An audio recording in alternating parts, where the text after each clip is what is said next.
Bismillahirrahmanirrahim. Assalamualaikum warahmatullahi wabarakatuh. Alhamdulillahi rabbil alamin. Wassalatu wassalamu ala rasulillahil karimil amin. Nabiyyina Muhammadin wa ala alihi wa sahbihi ajma'in. Wa ba'd. Faya ahbaballahi wa ahbaba rasulihi sallallahu alaihi wasallam. Usi nafsi wa iyyakum bitaqwallahi faqad fazal muttaqun fala tamutunna illa wa antum muslimun. Faqala ta'ala ya ayyuhalladzina amanu taqullaha haqqa tuqatih wa la tamutunna illa wa antum muslimun. Saudara-saudariku, terkhusus keluarga besar Mira dimanapun Anda berada dan yang terhubung pada kesempatan taklim di subuh kali ini waktu Indonesia bagian Barat, kita mengawali kembali taklim kita dengan bermohon kepada Allah Subhanahu wa taala semoga seluruh apa yang telah kita pelajari diridhai oleh Allah Subhanahu wa taala, yang akan kita pelajari dimudahkan oleh Allah Subhanahu wa taala dan dibimbing untuk mengamalkan apa yang telah kita pahami dengan pengamalan yang benar, yang baik sesuai dengan petunjuk Allah dan Rasul-Nya.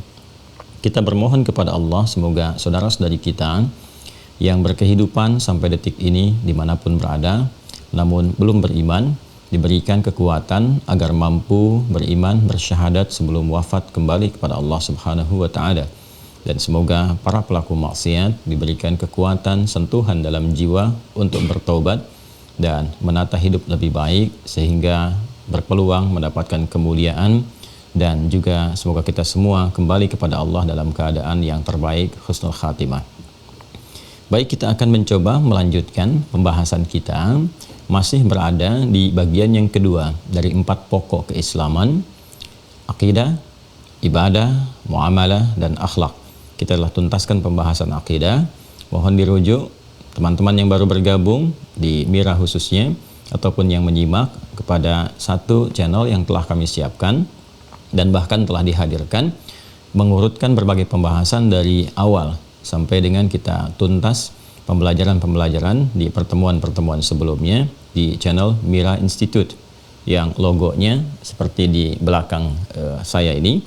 Di situ akan diurutkan berbagai hal, tampilan-tampilan pembelajaran dari awal pembahasan sampai nanti di akhir kita bertemu dan mengaji bersama, dan dengan itu insya Allah pemahaman kita akan terukur secara bertahap dan pembahasannya juga tidak melompat sehingga satu pembahasan ke yang lainnya tersambungkan dengan baik dan kuat. Di pembahasan pokok yang kedua tentang ibadah, kita telah tuntaskan di pertemuan yang lalu, alhamdulillah dengan izin Allah Subhanahu wa taala, pembahasan seputar wudhu yang mengantarkan pada ibadah pertama yaitu salat, dan telah kami jelaskan juga dalam bentuk tutorial, juga pendalaman di beberapa zona hari Sabtu dan Ahad khususnya. Dan kini akan kita beranjak kepada pembahasan yang baru, langkah selanjutnya setelah menunaikan wudhu sebagai syarat penunaian salat, persiapan menghadirkan kehusyuan. Patut diingat bahwa wudhu tidak sekedar menjadikan itu sebagai ibadah formalitas yang ditunaikan sebelum salat, bukan hanya sebagai syarat formal dalam fikih yang menjadikan salat akan ditunaikan dengan cara yang benar dan dibenarkan secara tuntunan syariat. Lebih daripada itu, khusyuk pun dalam wudhu ini bisa berpengaruh kepada satu, gugurnya dosa-dosa yang melekat pada bagian anggota tubuh, khususnya anggota tubuh yang digunakan berinteraksi dalam keseharian. Bila kita mampu khusyuk dalam wudhu, memaknai isinya dan mempraktekkan itu saat menunaikan wudhu yang dimaksudkan, maka Nabi memberikan isyarat dalam hadis yang dihimpun oleh Al-Imam Muslim dalam kitabnya, bersamaan dengan jatuhnya air wudhu itu, gugur pula, jatuh pula kotoran dan dosa-dosa yang selama itu melekat pada bagian anggota tubuh yang dimaksudkan.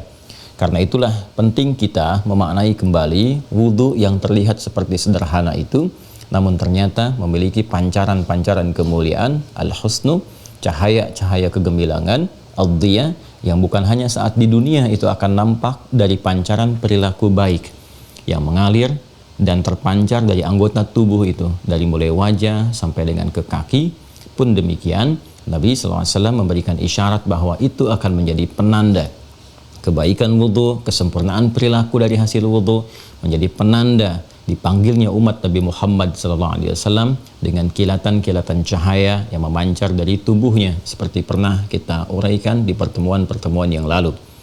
Pun demikian, wudhu bila benar dilakukan, selain merubah perilaku kita lebih baik, memancarkan cahaya, juga menghadirkan pengantar khusyuk awal kepada salat. Dengan kita berdoa pas ke wudhu, kemudian kita menghadirkan taubat dengan menampakkan syahadat di awal, syahadu an la ilaha illallah, syahadu anna muhammadar rasulullah, Allahumma ja'alni minat tawwabin, ya Allah jadikan aku termasuk orang-orang yang taubat. Dengan taubat ini kita merasakan perubahan, ada getaran kepada jiwa kita, ada kepasrahan, persiapan sebelum menunaikan sholat, sehingga fisiknya bersih, jiwanya juga suci. Dan ini merupakan hal yang sangat penting, pondasi awal menuju sholat yang khusyuk dan menuju pengabulan doa, karena sholat itu kan menghadirkan banyak permohonan kita kepada Allah dan janji Allah mengabulkan. Ingat itu, banyak menghadirkan permohonan kita kepada Allah dan janji Allah mengabulkan apa yang kita mohonkan. Dan standarnya kalau sholat itu benar seketika diberikan, itu standar. Nanti saat kita masuk kepada pokok pembahasan, kita akan hadirkan berbagai hal yang sangat luar biasa, begitu mengagumkan kisah orang-orang di masa lalu, baik sebelum Nabi Muhammad SAW, apalagi di era Nabi Muhammad SAW, bahkan ketika dipertahankan itu pasca kehidupan Nabi Muhammad SAW dan ajarannya dipraktekkan seperti halnya Nabi menuntunnya, banyak hal terjadi. Dan itu yang menjadikan kegemaran para ulama-ulama di masa lalu yang baik-baik, bahkan kini, ya, untuk menjadikan sholat itu sebagai wasilah taqarrub, mendekat kepada Allah, yang diantara manfaatnya adalah mempercepat pengabulan doa, ya, mempercepat pengabulan doa. Hanya syaratnya adalah harus kita teruntut dengan baik bagaimana persiapan-persiapan menuju itu semua dimaksimalkan, yaitu khusyuk. Dan pengantar khusyuk itu ada pada wudhu yang benar. Telah kita tuntaskan itu, mohon dipahami dengan baik, dilihat kembali pelajaran-pelajaran tentang itu, karena sangat menentukan awal pembahasan tentang wudhu. Kemudian setelah langkah itu dilakukan, wudhu selesai, kita anggap tuntas dengan pembahasan yang lalu, maka apa yang berikutnya kita siapkan dalam rangka menunaikan sholat yang dimaksudkan. Di sini kemudian hadis-hadis Nabi Muhammad SAW memberikan rincian dan penjelasan akan ayat-ayat yang oleh Allah Subhanahu wa Ta'ala ditujukan kepada Rasulullah SAW untuk disampaikan kepada umat beliau SAW. Karena itu kita temukan di dalam hadis yang telah lalu kita uraikan, khususnya peristiwa saat Nabi SAW mengajarkan kepada seorang sahabat mulia, diduga namanya Khalad bin Rafi Az-Zuraiki, bahkan disebutkan dalam beberapa narasi, al-musi'u fis shalah, salat yang kurang baik yang kemudian diperbaiki, diajarkan oleh Nabi SAW. Step selanjutnya setelah beliau ini, sahabat mulia ini bertanya kepada Rasulullah dengan mengatakan, ma uhsinu ghaira, saya mampunya seperti ini, salat yang saya kerjakan baru dapat pengajarannya seperti ini, fa'allimni, mohon ajarkan aku ya Rasulullah. Nabi SAW kemudian merespon itu dengan mengatakan, idza qumta ila shalah, jika engkau ingin sempurna menunaikan salat, maka persiapannya dimulai dengan asbiqil wudu, sempurnakan wudumu. Telah kita bahas bab ini di pertemuan yang lalu. Kemudian thumma istaqbilil qiblah, lalu menghadaplah ke arah kiblat. Nah, fase selanjutnya setelah wudhu dalam rangka penunaian sholat itu, maka babnya adalah pembicaraan, penjelasan tentang kiblat. Ya, ini versi tulisan Indonesia, dia pakai K. Kadang-kadang juga untuk bisa mendekatkan kepada versi tulisan Arabnya menggunakan Q ini. Ya, saya ingin katakan bahwa bila pun menggunakan K dalam bahasa Indonesia ataupun Q untuk mendekatkan ke dalam asal katanya, diksi bahasa Arabnya, dua-duanya ini tidak terlepas dari penerjemahan atau alih tulisan, ya, alih tulisan dari bahasa Arab seperti ini. Saya kembalikan ke bahasa Arabnya, qaf, ba, lam, ta, qiblah. Yang pokoknya, ya, tsumastaqbilil qiblah. Baik, pelan-pelan ya.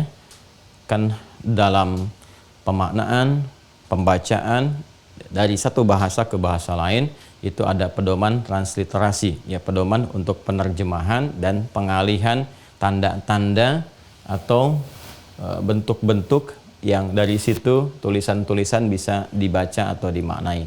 Jadi kalau kita melihat misalnya ada perbedaan dalam bentuk huruf atau tulisan, paling mudahnya kembalikan ke bentuk awal, ya kan? Dan lihat pedoman bagaimana kemudian ini diterjemahkan ke bahasa-bahasa lainnya, tapi tetap memahaminya dikembalikan ke bentuk awal. Ya, ini kan simbol aja, simbol huruf, simbol tulisan seperti ini. Ya, seperti Allah. Ya, ini kan yang paling sensitif sekali, ya kan? Hati-hati terkait dengan nama Tuhan kita, Allah Subhanahu wa Ta'ala. Walaupun nanti dalam pedoman transliterasinya dituliskan misalnya ada A, kemudian L, ada yang menuliskan A lagi, kemudian H, dibacanya tetap mengembalikan kepada diksi aslinya, tulisan aslinya dalam bahasa Arab, yaitu Allah. Ingat ya, Allah. Dan sudah, kalau bentuknya seperti itu nggak ada yang lain kecuali menunjuk pada Tuhan yang hak, ya, Allah Subhanahu wa Ta'ala. Jadi mau dibaca dimanapun tetap bacaannya akan seperti itu. Mau diterjemahkan ke dalam bahasa Inggris God misalnya kan, atau bahasa-bahasa yang lainnya, tetap itu terjemahan. Dan kita memiliki satu nama yang pokok, itu keunggulannya, yaitu Allah, Allah, Allah, nggak ada bedanya. Ya, mau di Indonesia disebut dengan Allah, mau di Filipina, mau di Eropa, ya, atau wilayah Asia, Eropa, Amerika, sampai ke Afrika, sampai seluruh dunia pun, bahkan penduduk langit pun menyebutnya dengan nama yang sama, Allah. Jelas ya? Karena itu penting mengembalikan ke asal. Nah, ini yang menjadikan kita akan menurunkan pembahasan ini dari sisi linguistik atau filologisnya, turunan-turunan pembahasan kata ini, sehingga melahirkan makna yang komprehensif. Seperti biasa, para ulama kita sebelum menjelaskan aspek-aspek formal, bahkan dalam ibadah, maka biasanya akan memberikan batas dalam pengertian dulu, sehingga pengertian, definisi yang disampaikan itu bisa dipahami dengan baik dan tidak keluar dari frame pembahasan yang dimaksudkan. Dalam konteks istilah apa itu dikaji, sehingga mencegah hal-hal lain atau ide-ide kreatif, pendapat-pendapat masuk ke dalamnya yang tidak terkait dengan pembahasan. Itu keistimewaan dalam Islam, sehingga ajaran Islam itu terjaga dalam frame yang sifatnya sudah baku, ya, terkait dengan ibadah khususnya. Sekali lagi, terkait dengan ibadah khususnya. Karena itu, jika frame ini sudah mengikat, tidak berlaku pendapat-pendapat di setiap tempat dan keadaan, dan bisa diketahui mana yang kreativitas dunia, mana yang memang sudah menjadi pokok dalam ajaran. Itu jelas. Karena itu di era Nabi sampai sekarang, sholat itu nggak pernah berubah, wudhu itu nggak pernah berubah sampai dengan saat ini, karena sudah diikat dengan frame yang jelas, frame yang tegas. Tidak ada revisi dalam penunaian ibadah, ya. Kita akan bahas dari uraian yang saya sampaikan, satu tentang definisi apa itu kiblat, ya kan? Kemudian yang kedua terkait juga dengan dalil-dalil baik dalam Al-Quran ataupun hadis-hadis Rasulullah SAW yang menguatkan kiblat menjadi pusat atau arah dalam kita beribadah, ya. Kemudian kita akan coba kuatkan juga dari aspek sejarahnya yang terkait dengan tempat dan waktu. Tempat dan waktu. Terkait tempat apa, gitu kan? Dan di mana kiblat untuk umat Islam itu berlaku saat menunaikan ibadah. Dalam hal ini sholat, pembahasannya tentang sholat. Waktunya berbicara tentang kapan, ya kan? Kapan itu dijadikan dalam syariat sebagai kiblat untuk beribadah, untuk sholat, untuk pembuktian implementasi keimanan dalam rangka menyembah Allah Subhanahu wa Ta'ala. Baru yang keempat, kita mencoba untuk membahas tentang cara, ya, bagaimana cara kita ibadah dengan mengarah kepada kiblat itu, ya. Cara untuk menghadap atau mengarah kepada kiblat. Kemudian yang kelima, ini adalah hikmah, ya, hikmah adanya kiblat. hikmah terkait dengan kiblat. Cukup barangkali kita turunkan definisi, dalil, sejarah, cara, hikmahnya apa. Sehingga kita mengerti ketika menghadap ke arah kiblat itu yang diinginkan itu. Ya, bukan hanya sebatas aspek formal yang mendukung benarnya penunaian ibadah salat. Sama dengan wudhu yang telah kita uraikan. Ingat, apapun yang akan kita kaji selama kita belajar akan diikat dengan metodologi yang dibatasi oleh Al-Quran. Al-Quran memberikan beberapa misi kepada Rasulullah SAW terkait dengan risalah Islam. Ya, di antara misi-misi itu terkumpul pada 5 bagian. Dan ini menjadi metodologi standar bagi kita umat Islam untuk membahas berbagai hal terkait dengan ibadah dengan mengembalikan pada 5 pokok ini. Itu yang ada di Al-Quran surah ke-2 Al-Baqarah di ayat 151. Kama arsalna fikum rasulam minkum. Sebagaimana telah dengan keagunganku kata Allah, kami utus seorang rasul dari kalangan kalian. Perhatikan kalimatnya.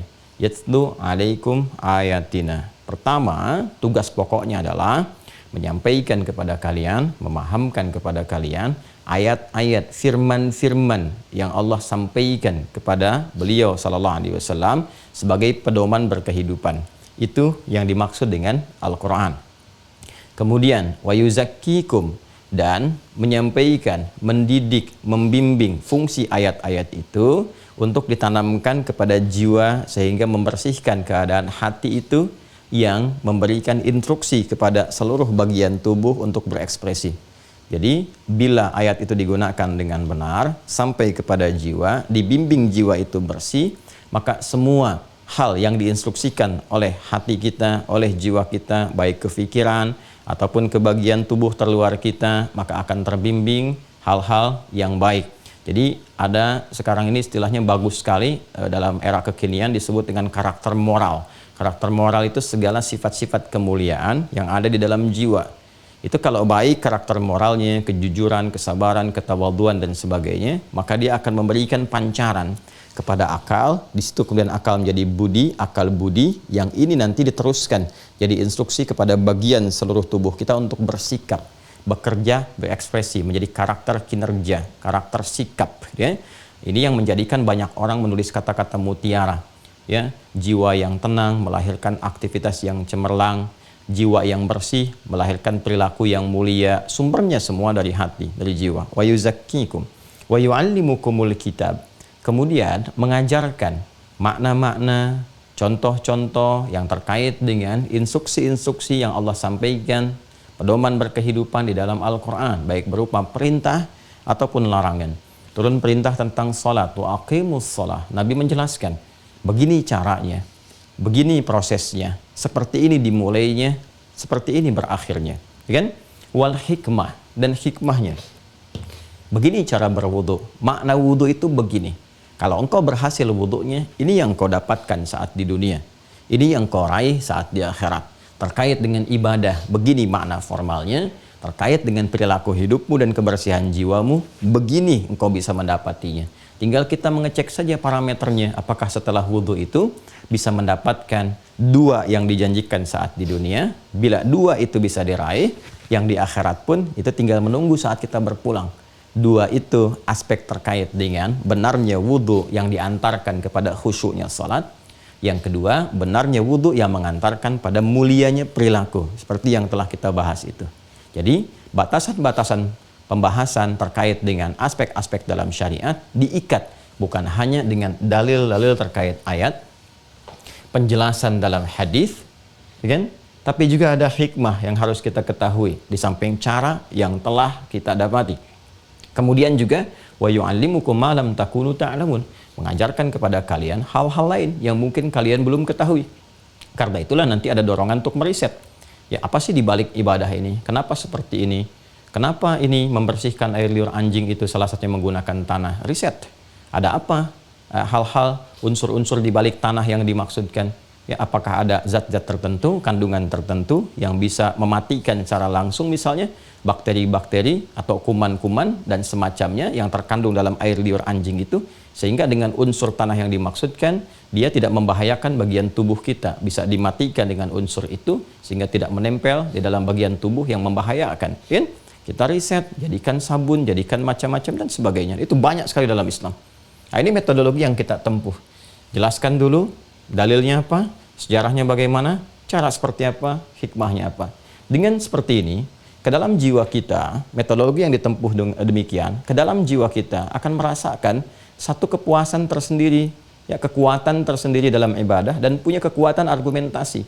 Jadi kehusyuan itu lahir karena tidak ada celah untuk menyoal, dan bila pun disoal kita bisa menerangkan dengan baik, dan itu kesempurnaan dalam berilmu dan beribadah, apalagi dalam beriman. Ya, yuk kita mulai. Apa yang dimaksud dengan kiblat? Jangan-jangan selama ini menghadap ke kiblat, tapi belum mengetahui dengan sempurna apa itu kiblat. Ya kan?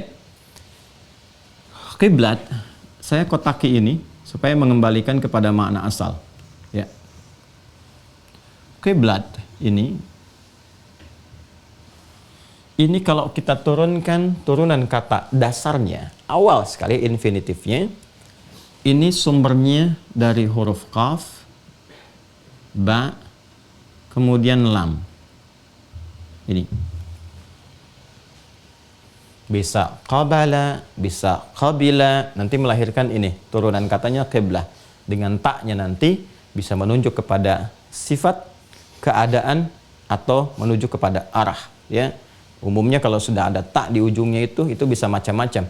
Menunjuk kepada ta'nits dengan makna yang bercabang. Ta'nits itu sesuatu yang meluas, bercabang. Ya, nanti bila melekat pada sesuatu disebut dengan mu'annats, ya, mu'annats. Nah, sedangkan ada nanti tadzkir, mudzakkar, sesuatu yang sifatnya tetap, tidak bercabang, tidak tumbuh. Nah, ini hikmahnya yang menjadikan kata ganti yang dilekatkan kepada Allah menggunakan mudzakkar, ingin memberikan kesan bahwa Allah itu tidak bercabang, tidak bertumbuh, tidak melahirkan, tidak dilahirkan, Dia tunggal dan maha dengan ketunggalannya, Maha Esa.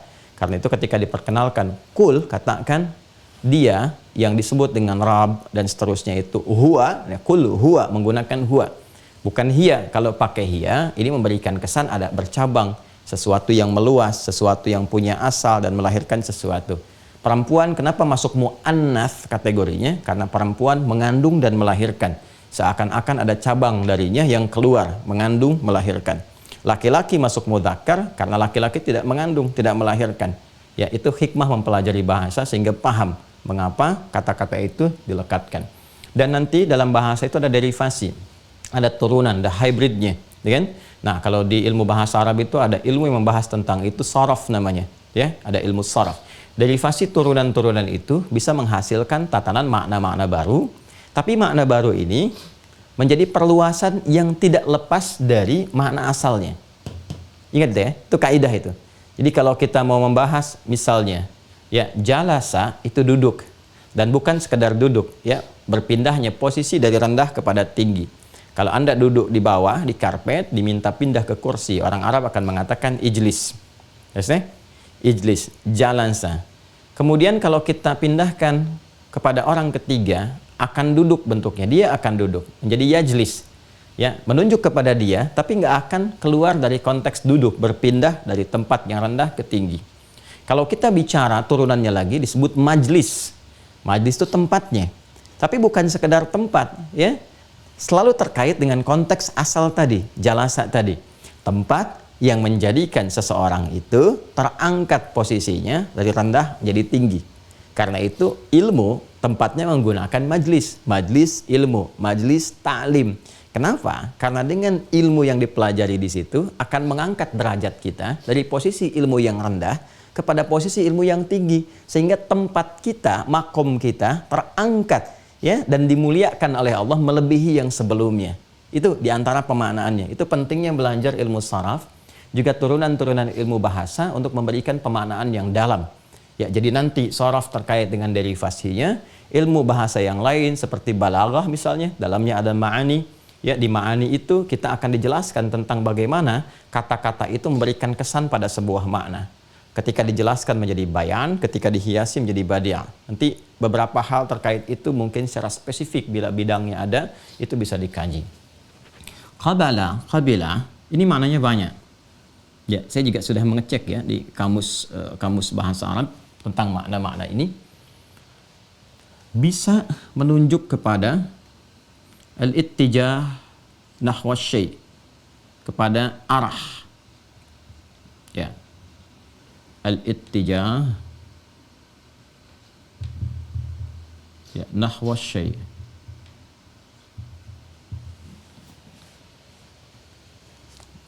Mengarah secara sempurna kepada satu bagian, satu objek tertentu. Ya, satu objek tertentu. Mengarah dengan sempurna, seutuhnya. Bagian depan kita itu mengarah secara sempurna. Ya, jadi kalau sudah disebutkan dengan nama turunan daripada ini, artinya menunjuk kepada arah, tapi bukan hanya sekedar menunjuk. Ya, tapi menghadap secara sempurna. Jelas ya? Nah, nanti kalau kita turunkan terkait pembahasan, kita akan detilkan saat memasuki detil penjelasan tentang kiblatnya. Ini makna yang pertama. Kedua, asra'a fil syai', al-isra' fil syai'. Al-isra' fil syai' atau fil makan. Al-isra' fil syai'.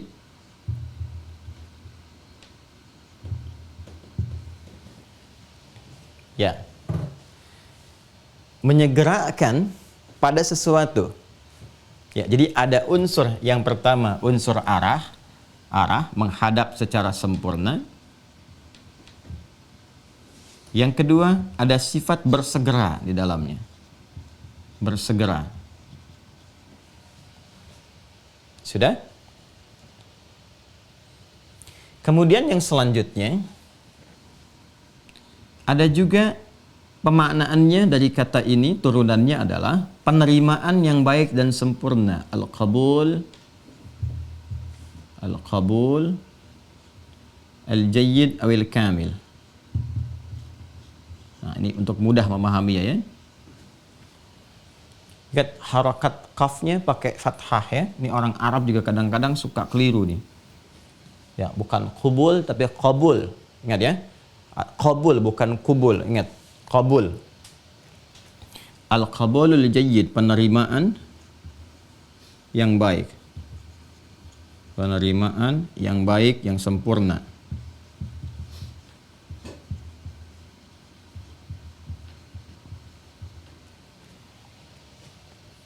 Sudah? Baik. Ini juga nanti metafornya. Ya, dari sini nanti ada metafor. Ya, metafornya bisa menunjuk kepada sesuatu yang dekat, yang melahirkan kasih.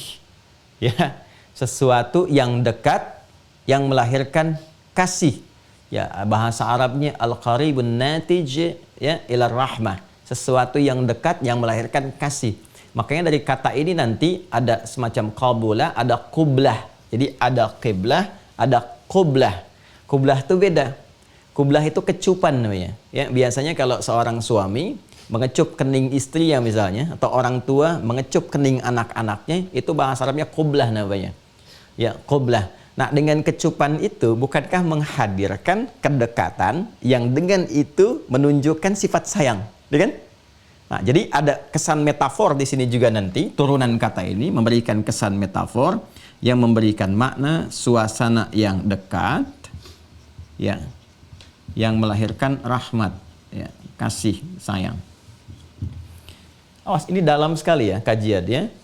Saya pun memohon kepada Allah supaya bisa diberikan kemudahan dalam menguraikan, dan ini belum tentu bisa didapatkan dalam satu kitab. Kadang kita mesti menggali di kitab-kitab lain, kemudian menyatukan dalam satu keterangan yang utuh. Ya.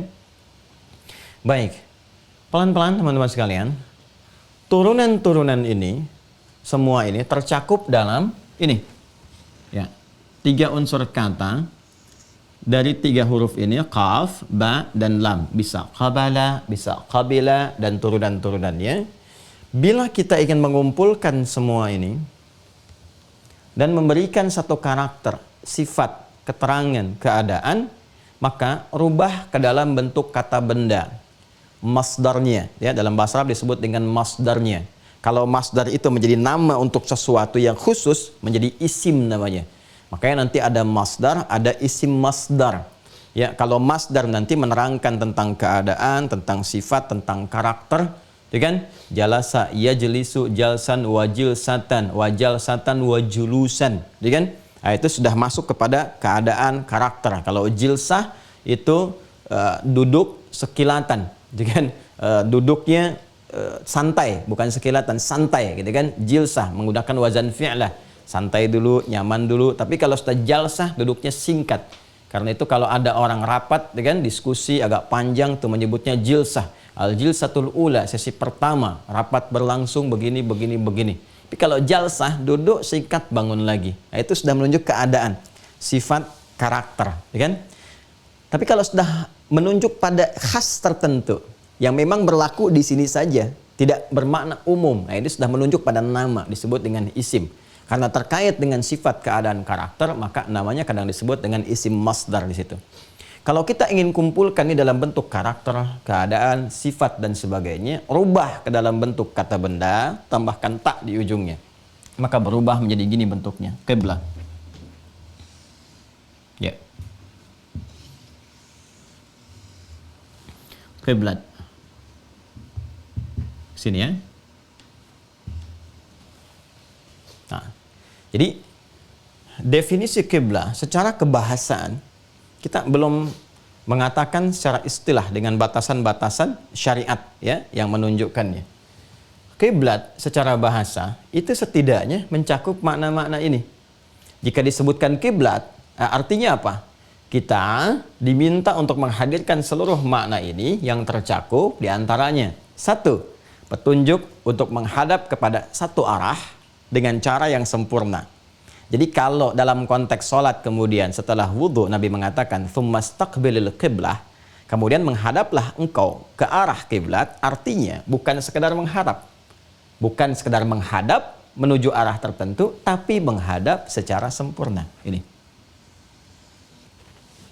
Ya? Jelas? Karena itu nanti ketika masuk dalam pengertian syariat, dalam konteks fikih Islam, subtopiknya di bab tentang sholat, maka diatur nanti tentang cara. Ini kita akan bicara tentang cara. Bagaimana mengarahnya, bagaimana menghadapnya.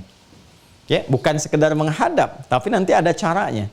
Ya, di mana arahnya, seperti apa. Tapi hal pertama yang harus kita pahami, ketika disebutkan kiblat, mengarah ke satu titik, mengarah kepada satu objek dengan sempurna. Jelas ya? 1. Kemudian kedua, punya sifat al-isra', bersegera. Al-isra' fi syai'. Artinya kalau isyarat untuk menghadap itu sudah dimulai, maka bergegas. Jangan ditunda. Karena itu nanti banyak sekali ayat-ayat, hadis-hadis yang mengarahkan kita untuk merespon panggilan sholat itu dengan diawali dengan wudhu dan menghadap ke arah kiblat dengan konteks yang segera. Ya. Seperti kemarin misalnya, setiap pekan kan kita Jumat ya. Sekarang Senin, sebelumnya Ahad, Sabtu, Jumat. Ya, Jumat itu kan bagi pria khususnya ya diwajibkan untuk menunaikan sholat Jumat. Karena sifatnya sepekan sekali, punya manfaat luar biasa, tinggi sekali manfaatnya, ya kan? Maka kewajibannya mengikat untuk memaksa kita mendapatkan manfaat-manfaat itu. Panggilan pertama Jumat itu sifatnya langsung diikutkan dengan kecepatan untuk meresponnya. Quran surah Al-Jumu'ah itu surah 62 ayat yang ke-9, ya ayyuhalladzina amanu idza nudiya lis-salati min yaumil jumu'ati fas'au ila dzikrillah. Maka bergegas, hei orang-orang yang beriman, ya kan?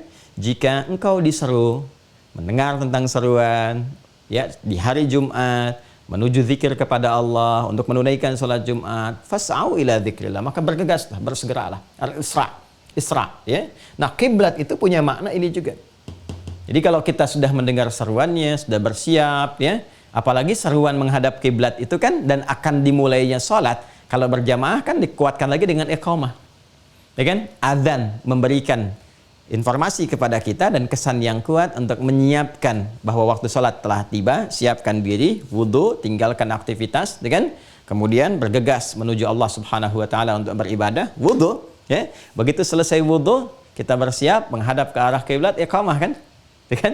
Nah, itu saking pentingnya ini. Ya, isyarat menuju salat yang sempurna itu keadaan menghadap kiblat itu dikuatkan juga saat kita mendengar iqamah, ya. Untuk penguatan pengantar kepada sifat khusyuk. Jadi, 1, menghadap kepada satu arah dengan sempurna. sifatnya bersegera, jangan ditunda-tunda. Ya, ini juga memberi kesan yang sangat dalam ya. Sholatnya jangan ditunda-tunda, dan segala yang terkait dengan sholat pun sempurnakan, jangan tunda. Wudunya jangan tunda, menghadap kiblatnya jangan tunda, wudunya sempurnakan, menghadap kiblatnya sempurnakan. Ini kalau ibadah sholat ini nggak penting, nggak mungkin begini. Sesuatu yang diatur dengan ketat, dengan sempurna itu menunjukkan sesuatu yang sangat penting. Anda kan kalau ketemu pejabat yang penting, diaturannya ketat sekali. Bahkan baju pun ada dress code-nya. Ya, bajunya begini, waktunya begini. Wah, seperti ini keadaannya, diatur jalurnya seperti ini. Itu manusia. Ya. Ya, dan kadang-kadang yang seperti itu ya kepentingannya tidak kita rasakan. Setelah kemudian mendapati pertemuannya, apakah mungkin solusi didapatkan? Mengajukan, didengar, tapi belum tentu dipenuhi, ya kan?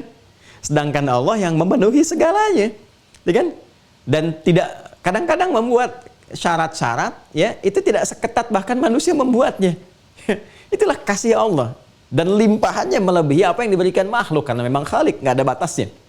Ya karena itu ketika kita memiliki informasi-informasi, mendapatkan informasi dalam fikih tentang hal yang ketat pada satu pelaksanaan, ya ini menunjukkan ada sesuatu yang sangat besar manfaatnya yang diinginkan oleh Allah kita dapatkan, sehingga jangan miss sedikit pun, ya jangan terlewat, ya sebab Allah tidak menginginkan kita gagal mendapatkan kemuliaan-kemuliaan di balik itu, ya ada hal-hal besar yang bisa kita dapati di baliknya.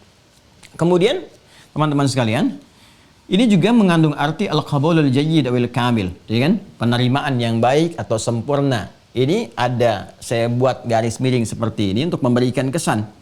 Ya, memberikan kesan sebaik apa kita mencoba untuk mengoptimalkan menghadap ke arah kiblat itu, ya kan? Dengan sempurna itu, dengan sesegera itu, sesuai dengan kadar kesungguhan kita, sesuai dengan kadar keseriusan kita, seperti itulah kemudian Allah akan menerima usaha kita. Kalau yang biasa-biasa baik, ya diberikan sesuai kadarnya baik. Ya, kalau dia kemudian sungguh-sungguh, serius, mencoba menyempurnakan, Allah berikan juga yang sempurna, sesuai dengan kadar usahanya. Ya? Dan yang terakhir, kata ini juga melahirkan turunan nanti. Ya, turunan-turunannya bisa diambil secara metafor, seperti apa yang saya sampaikan. Ya kan? Orang yang mampu menghadap kiblat dengan baik dan, nah ini dia, menerjemahkan, mentransformasikan, membawa maknanya secara metafor dalam kehidupannya. Artinya apa?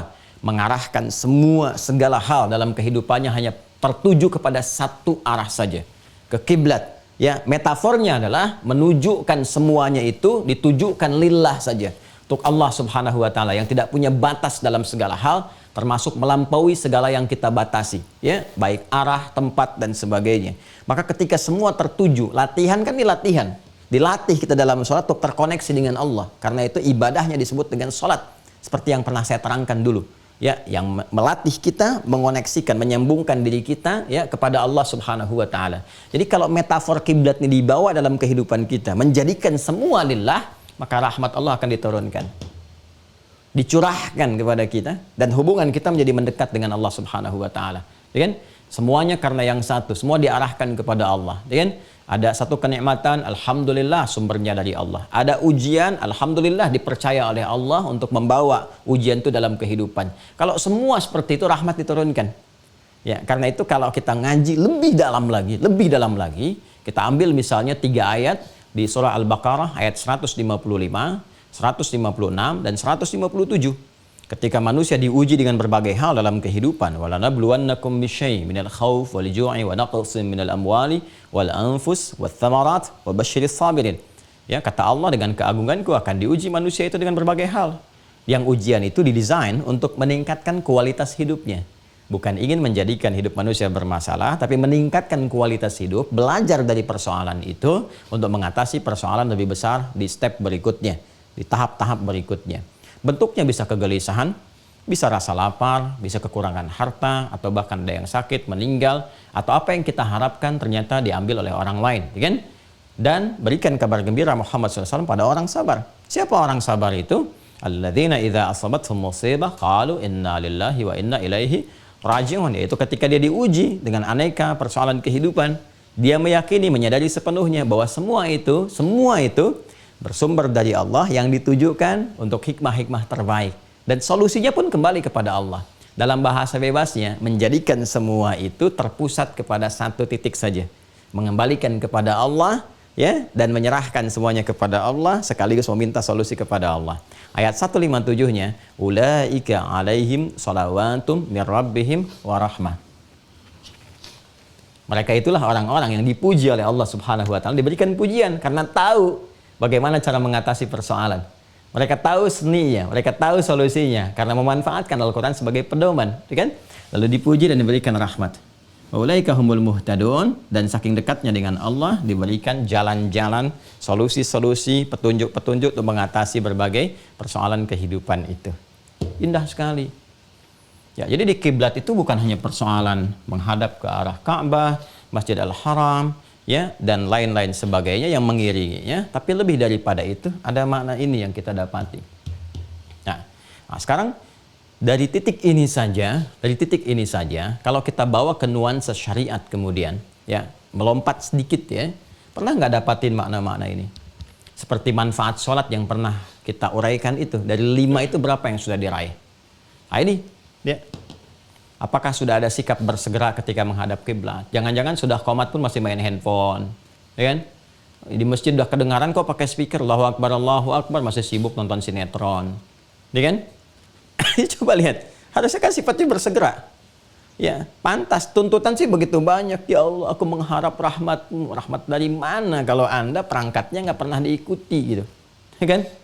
Ya, persis orang pengen samara, ya kan? Sakinah, mawadah, dan rahmah, tapi kuncinya nggak pernah dibuka untuk membuka pintunya itu, nggak pernah digunakan. Allah kasih kuncinya nih, ini pintunya, pintu samara nih, ya, pintu samara, bukan sambara. Kalau sambara di dapur, pintu samara nih, ya, ada sakinah, ada mawadah, ada rahmah, kuncinya dikasih. Ayatnya kan jelas, wa min ayatihi, ada ayat-ayatnya, ya, ada tanda-tandanya, ada jalannya. Quran surah 30 itu kan, ayat 21. Ya, jadi rahmat diinginkan di rumah tangga ada caranya. Rahmat dalam kehidupan ada caranya. Bagaimana Anda bisa mendapatkan rahmat dekat dengan Allah? Ya, kalau panggilan saja nggak direspon dengan cepat, nggak ada unsur segera. Padahal doa itu kan bersanding dengan kesegeraan merespon perintah. Dan perintah itu hikmahnya pengabulan. Ya, coba deh lihat lagi Quran surah kedua ayat 186. Ini kita agak dalam ya. Jadi butuh fokus yang baik ya. Butuh fokus yang baik. Quran surah kedua Al-Baqarah ayat 186. Wa idza sa'alaka 'ibadi 'anni fa inni qarib, kata Allah. Ujibu da'watad da'i idza da'an. Apa sampai sini? Tidak. Falyastajibuli wal yu'minu bi la'allahum yarshudun. Dan jika hamba-hambaku Muhammad sallallahu alaihi wasallam, kan, mengonfirmasi, bertanya kepadamu, meminta petunjuk cara untuk mendekat kepada Allah, katakan pada mereka, aku sangat dekat. Dan aku mengetahui motif mereka untuk mendekat, isi hati mereka. Ya, sampaikan pada mereka, apapun yang mereka minta, kalau berdoa itu benar, aku akan kabulkan. Untuk mempercepat itu, falyastajibuli, maka bergegaslah merespon segala seruanku. Jadi seruan Allah itu sesungguhnya untuk memenuhi hajat kita. Solusinya ada di situ. Memaksa sholat itu supaya dari hasil sholat itu membuka jalan pada kita untuk menyelesaikan persoalan-persoalan kehidupan. Falah itu. Hayya 'alas shalah, hayya 'alal falah. Itu poinnya. Jadi kalau kita mengerti bahwa kewajiban itu solusi, kalau kita mengerti yang diharamkan untuk menjaga kehormatan, kita akan kerjakan dengan maksimal.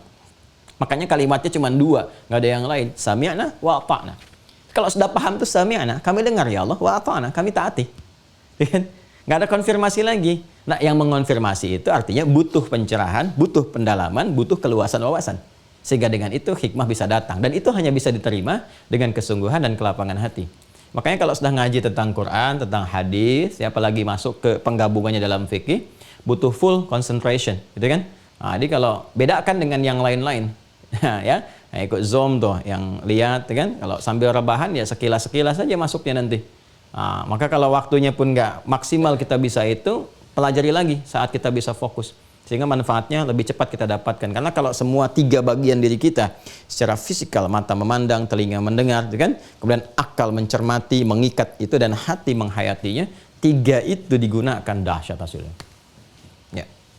Nah ini ya gambarannya nih. Nah, oke.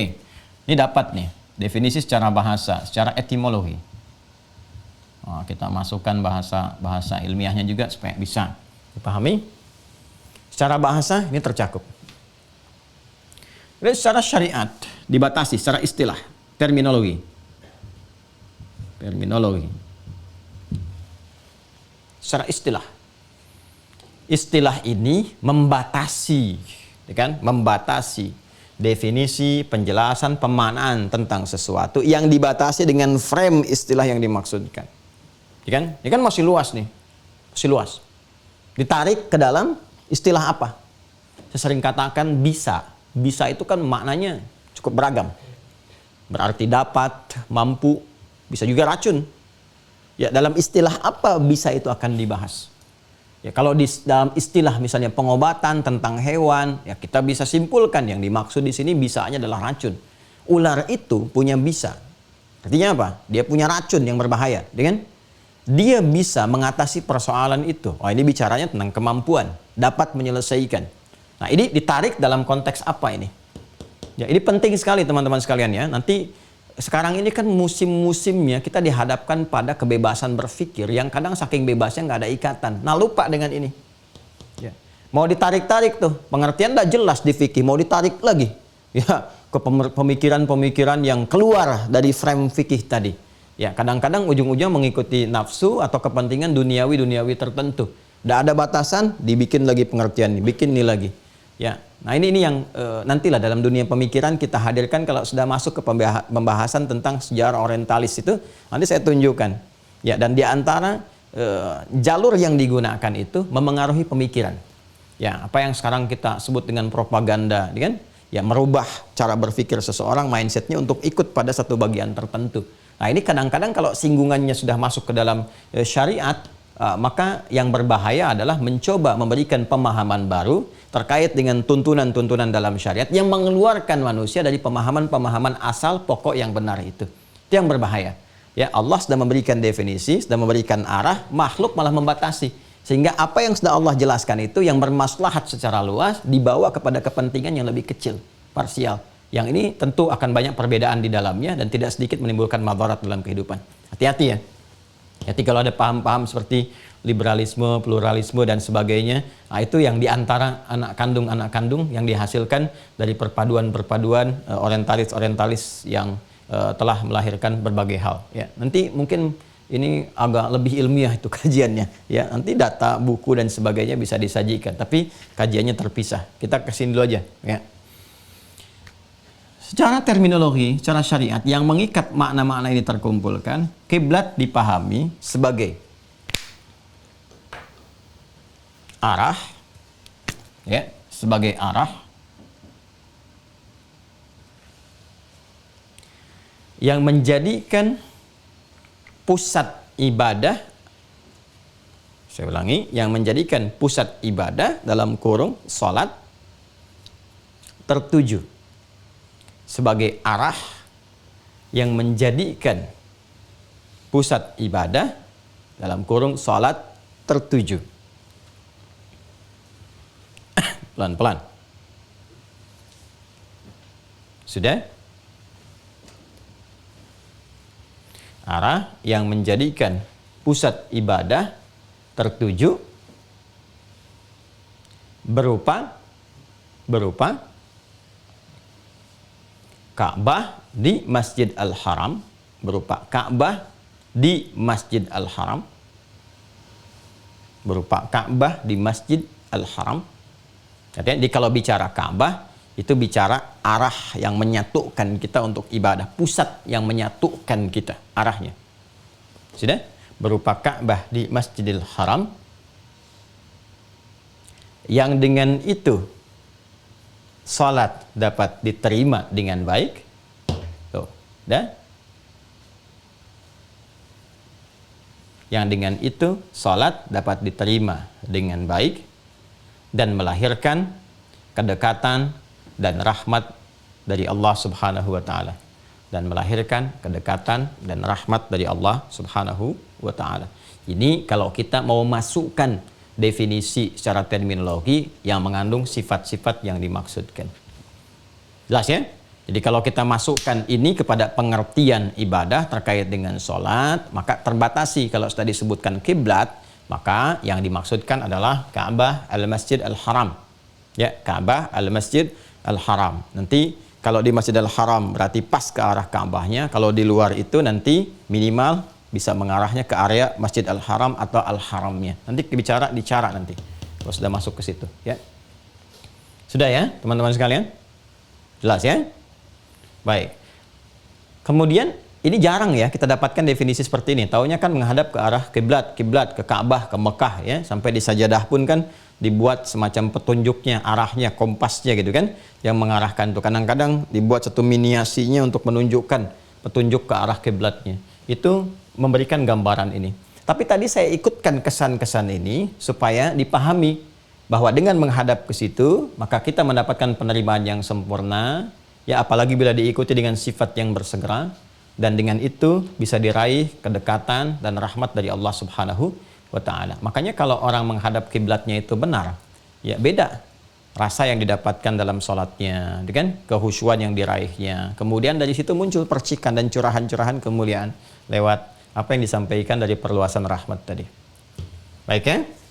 Nah jadi kalau kita mau batasi, kalau sudah disebutkan kiblat, berarti kita turunkan ke sini menjadi Ka'bah. Ya, sudah adanya di Masjidil Haram areanya, udah, itu ya. Nah ini kiblat. Batasannya ini. Baik. Ya sekarang kita bicara tentang dalil ini. Bicara tentang dalil. Udah ya, pelan-pelan. Nah, teman-teman sekalian, berbicara tentang dalil, kita akan coba turunkan perintah Allah Subhanahu wa Ta'ala yang meminta kita untuk mengarahkan seluruh aspek yang terkait dengan sholat itu pada satu titik, ya, yang tadi kita sebut dengan kiblat itu, ke arah Ka'bah atau Masjid Al-Haram.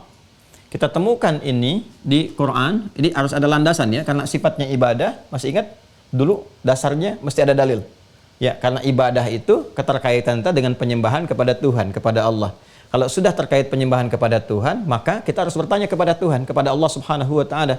Ya, Tuhan yang menentukan. Kan aneh menyembah kepada Tuhan tapi manusia yang menentukan gitu kan? Kan tidak tepat. Manusia diperintahkan, itu rasul untuk menerangkan. Tapi harus bersumber dari Tuhan sendiri, seperti apa harus melakukannya, kan? Nah, maka di kita itu sangat lengkap sekali. Allahnya langsung menyampaikan Tuhannya. Ya, seperti ini. Nah, cara ketika kita mendapati keterangan itu, semua keterangan yang terkait dengan firman-firman Allah dalam Al-Quran dan penjelasan Nabi yang menerangkan itu disebut dalil secara lengkapnya. Ya, dalilnya apa? Kita temukan di Al-Quran, surah kedua Al-Baqarah, dari ayat 143 khususnya sampai 144. Ya, sampai 144. Kita buka yang ini dulu, ayat 144. Kita buka ayat 144 dulu. Qad nara taqalluba wajhika fis sama' falanuwalliyannaka qiblatan tardaha. Disebutkan kiblat di situ ya. Falanuwalliyannaha qiblatan tardaha. Ada kiblat. Kata kiblat di situ ada. Fawalli wajhaka syatral masjidil haram. Nah, temukan kalimatnya. Maka hadapkanlah. Sudah ada kata wajah tuh. Wajah. Nih, wajah itu menghadap dengan sempurna. Karena itu ketika kita sholat, kan di antara doa iftitahnya dari 9 itu ada kata apa? Wajah tuh. Kata Al-Quran, fawalli wajhaka, kita jawab dari petunjuk Nabi, wajah tuh. Nah, saya hadapkan diriku sepenuhnya. Itu. Semua terkait. Nggak ada yang nggak terkait di Islam itu. Semuanya terkait. Jadi begitu Quran perintahkan, kita merespon. Saat merespon, itu pun diajarkan oleh Nabi. Caranya. Kata Al-Quran, fawalli wajhaka syatral masjidil haram. Kemudian kita sholat, kita katakan wajah tuh. Aku hadapkan diriku sepenuhnya.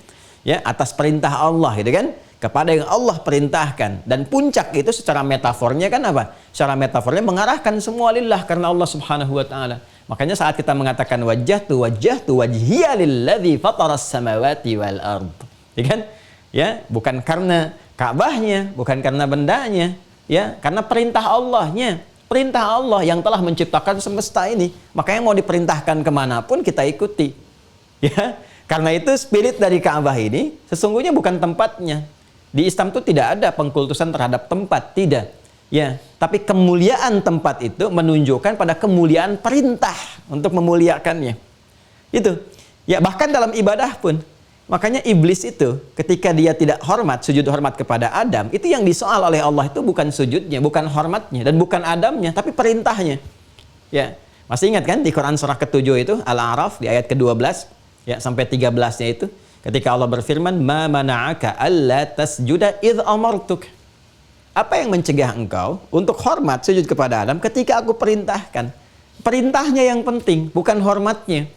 Kalau Allah nggak perintahkan, nggak usah hormat. Tapi ketika Allah perintahkan, itu yang penting. Jelas ya? Ya sama persis. Ini jangan dipahami Ka'bah itu sebagai Tuhan. Ya bukan. Ya, itu sebagai dari pancaran. Ya, pancaran perintah yang Allah berikan kepada kita. Kan? Gambarannya ada di situ. Ya, jadi kita itu menghadap ke arah kiblat, ke arah Ka'bah, bukan menyembah Ka'bahnya. Awas, hati-hati. Ya, tapi menaati perintah yang Allah berikan kepada kita. Allah yang kita sembah. Makanya ketika kita mengatakan wajah tu wajhiyah, bukan lil Ka'bah disebutkannya, lilladzi fataras samawati wal ardh, yang mencipta semuanya ini. Ya, seakan kita mengatakan begini, ya Allah, jangankan kepada Ka'bah aku hadapkan, semua apapun yang kau perintahkan aku kerjakan sampai aku wafat. Makanya kita katakan inna salati, sungguh salatku, ya, wa nusuki, semua ibadahku, wa mahyaya, bahkan seluruh gerak hidupku, wa mamati, bahkan wafat pun, kalau saat ini pun aku wafat, lillah, karenamu ya Allah. Itu Anda nggak akan temukan tuh di berbagai macam keyakinan manapun hal-hal yang tadi kita sebutkan itu. Konsepsinya jelas. Qurannya ada, kaitan hadisnya, maknanya, filosofinya, dan sebagainya. Disalah kalau memahami misalnya Ka'bah itu sebagai tempat kita untuk bersujud, sholat, ruku, dan dipersepsikan sebagai Tuhan. Sehingga ada kesan bahwa Tuhannya orang Islam itu, Allahnya bentuknya Ka'bah itu keliru. Ya, totally wrong. Sesuatu yang salah, perspektif yang sangat keliru.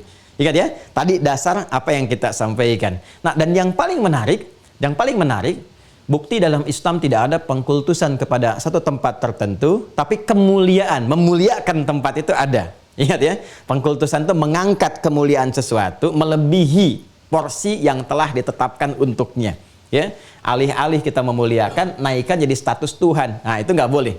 Ya kan? Memuliakan iya, tapi mengkultuskan, mentakdiskan, ya, menjadikan porsinya naik di atas itu yang dilarang. Jelas ya? Nah, buktinya apa? Salah satunya bahkan ketika tidak mengetahui ke arah Ka'bah pun, ya kan? Itu kita diperintahkan oleh Allah Subhanahu wa taala untuk menghadap sesuai dengan apa yang kita yakini.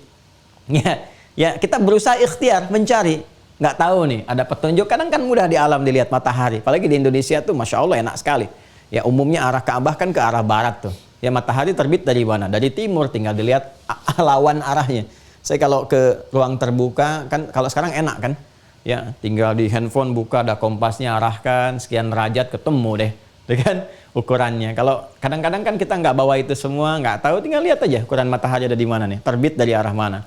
Terbenam kemana? Lebih gampang. Tapi kalau malam kita nggak bisa bedakan misalnya, kan? Atau kondisi tertentu yang belum kita dapatkan, maka turun Quran surah kedua Al-Baqarah ayat 115. Quran surah 2 Al-Baqarah ayat 115. Walillahil masyriqu wal maghrib fa aynama tuwallu fa thamma wajhullah. Lihat bacanya. Ya. Walillahil masyriqu wal maghrib. Masyriq wal maghrib, timur dan barat, semua arah itu milik Allah. Semuanya. Karena Allah penciptanya. Ya, walaupun dalam keadaan engkau tak mampu mendapati, sulit dan sebagainya, ambil yang paling yakin menurut ikhtiarmu. Cari. Wah, ini saya duga ini gitu kan. Silahkan kau menghadap. Fathamma wajhullah. Lihat cara bacanya. Perhatikan betul cara baca, lihat harakatnya. Bukan fathamma wajhallah, tapi fathamma wajhullah. Ya. Perhatikan baik-baik. Ketika engkau menghadap itu, Allah yang mengetahui, Allah yang menemukanmu. Ya. Jelas. Ya, jadi walaupun kita berikhtiar kemudian kita menghadap, Allah yang Maha mengetahui, Allah yang menemukanmu. Fathamma wajhu, wajhunya fa'il, bukan wajah. Ya, ini dalil yang sangat tegas bahwa Allah tidak dibatasi oleh arah tertentu, tapi Allah yang menguasai semua arah itu. Jelas ya? Nanti babnya nanti ada pendalaman di sini. Jadi saya ingin tegaskan bahwa menghadap ke arah kiblat Masjidil Haram itu arahnya kiblat. Arahnya kiblat dengan semua makna ini. Ya, sebagai perwujudan dari satu perintah yang Allah telah berikan, yang dengan ketaatan pada perintah itu rahmat diberikan, kedekatan itu terjalin. Ya. Baik, tegas ya dari sini ya. Nah, karena itu di kita itu nggak ada misalnya kalau berdoa ya Ka'bahnya harus dibawa, sholat misalnya Ka'bahnya harus di depan mihrab. Tidak demikian. Nggak ada miniatur Ka'bah pun nggak ada masalah. Karena yang dimaksudkan arahnya, yang dimaksudkan kiblatnya, bukan wujud fisiknya. Nah, itu perbedaannya. Jadi kita tidak harus membawa semacam miniatur-miniatur benda terkait dengan Ka'bah misalnya. Yang dengan itu kemudian menjadi sesuatu yang kita agungkan, sakralkan, bawa, dan memang harus ada itu ketika sholat. Tidak. Karena bukan itu sifatnya. Ya, yang dimaksudkan bangunan ketaatannya kepada Allah, konektivitasnya. Nah, itu yang dimaksudkan. Ya. Nah, makanya kita nggak punya simbol-simbol, misalnya ada kalung dari Ka'bah, ya, gelang Ka'bah macam-macam. Ya, itu cuma hiasan aja yang dipakai. Ya, nggak ada kaitannya dengan ubudiyah, ya, ibadah-ibadah yang kita lakukan. Baik. Sudah. Kembali ke sini, Quran surah kedua Al-Baqarah ayat 144. Qad nara taqallaba wajhika fis sama, ya kan? Ya, dengan segala keagunganku, ya kan? Kami mengamati Muhammad SAW, memperhatikan bahwa engkau seringkali menengadahkan dirimu ya ke langit, memohon, ya, meminta, berdoa. Nah, ini fikih yang sangat indah dalam doa, bahwa apapun yang kita mohonkan, itu Allah memberi perhatian. Dan perhatian itu bersanding dengan maslahat. Ya, karena doa itu mengabulkan apa yang dibutuhkan, bukan apa yang diinginkan, dan bersanding dengan maslahat, kemampuan kita menerima apa yang dikabulkan itu untuk dibawa dalam interaksi yang melahirkan kebaikan-kebaikan untuk diri kita. Kadang-kadang kita minta sesuatu, maslahatnya belum sesuai. Kata Allah, kamu belum cocok kalau diberi sekarang. Ya kan? Minta motor dalam usia 7 tahun kepada ayahnya. Bapaknya mengatakan, nanti ya nak ya, saat usiamu misalnya 20 tahun, kamu sudah mulai bisa bikin SIM dan sebagainya, papa kasih mau yang seperti apa. Bukan papahnya nggak punya, ada kemampuan untuk memberi, tapi tidak cocok dengan kondisi yang diberikan dalam usia rentang pada saat itu. Itu ilustrasi dalam dunia kita. Walaisa kamitslihi syai', dan tidak ada yang serupa dengan Allah Subhanahu wa taala.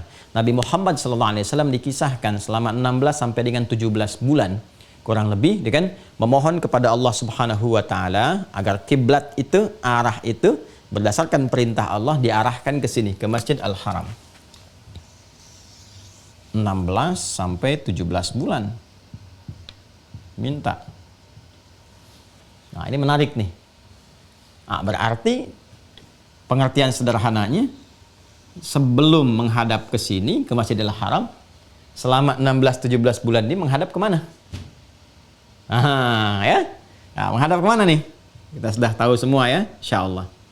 Baik, ada Al-Masjid Al-Aqsa.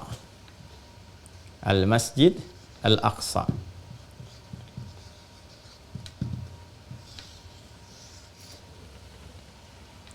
Tahan. Lompat sedikit. Wah, ini alurnya, wah ini kalau dibuat satu gambaran ya, dalam alur tulisan yang bagus itu, Masya Allah, ini jadi satu hal yang sangat menarik sekali nih. Sangat menarik sekali. Teman-teman sekalian, masih ingat peristiwa Isra Mi'raj? Masih ingat gak? Ya kan? Yang sering kita dapatkan dari guru-guru kita dan sebagainya, bahkan kita baca dalam Al-Quran, di surahnya langsung, surah ke-17. Ayat 1 itu. Ini pun hikmahnya tinggi sekali ayat ini. Subhanalladzi asra bi'abdihi layla, kan? Minal masjidil haram, 1. Ilal masjidil aqsa, 2. Alladzi barakna haulahu linuriyahu min ayatina innahu huwas sami'ul basir. Maha suci Allah Subhanahu wa taala yang telah memperjalankan hambanya di malam hari. Ya, kalimatnya asra bukan sara. Kalau asra memperjalankan, berarti kekuatan perjalanan Nabi itu diperoleh dari Allah Subhanahu wa taala. Allah yang berkehendak. Ya.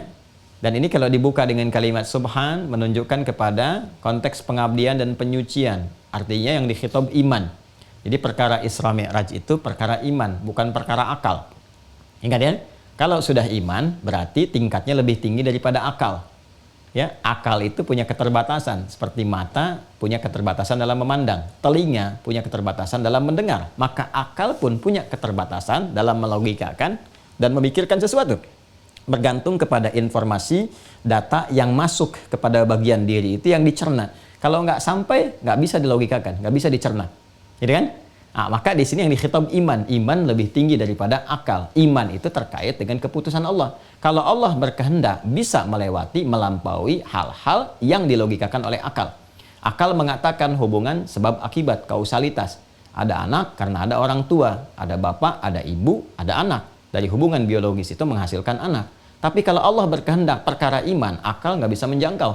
Ya kan? Udah nggak ada bapak, laki-lakinya nggak ada yang memengaruhi. Ibu bisa mengandung. Maryam kasusnya, alaihissalam, yang mulia melahirkan siapa? Isa, Yesus, Mesias. Ya, Maryam tanpa disentuh laki-laki manapun, walam yamsasni bashar. Kenapa? Karena Allah berkehendak. Perkaranya iman. Jelas ya? Bukan akal. Mau dicari ke logika manapun nggak akan ketemu. Ya, ada yang lebih dahsyat daripada itu.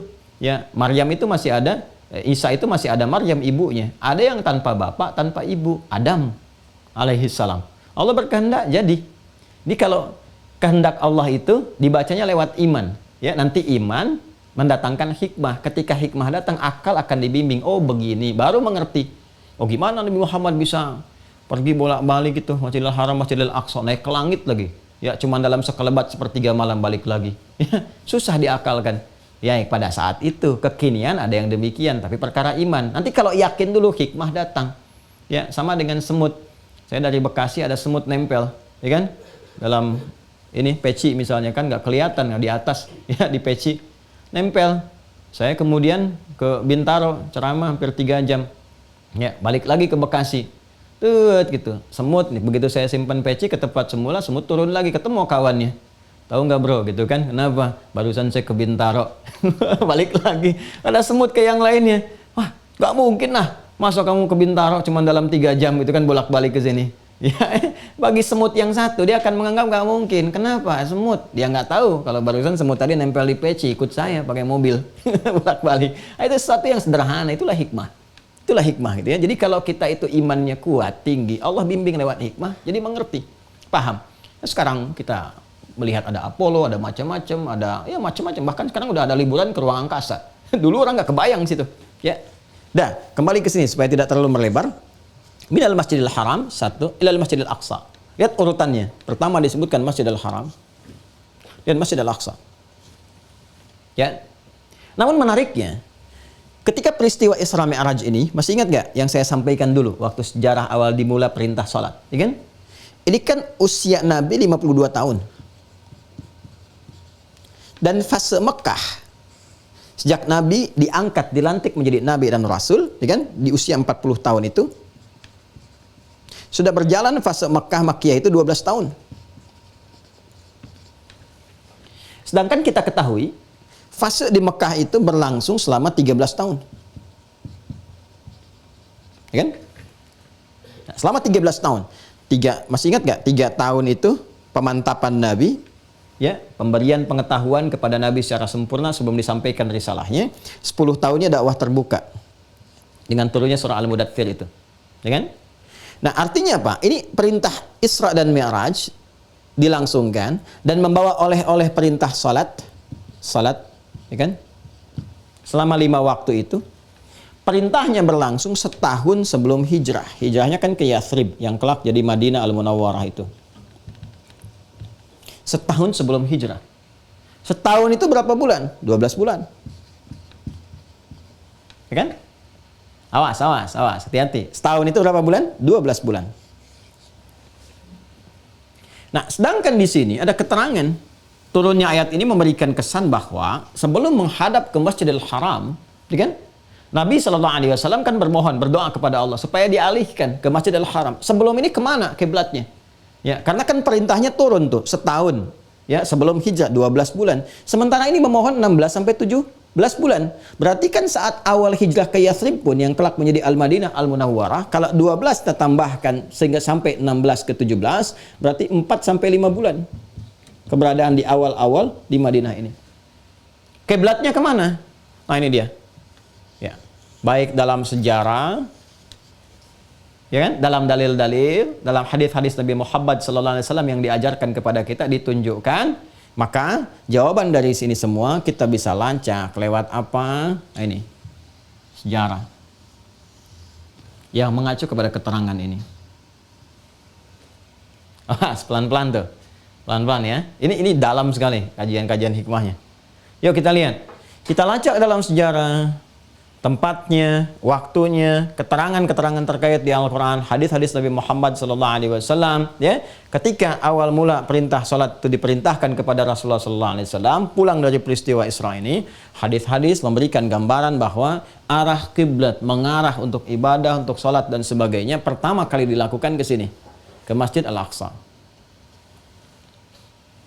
Pertanyaan, harus selesai nih pertanyaannya.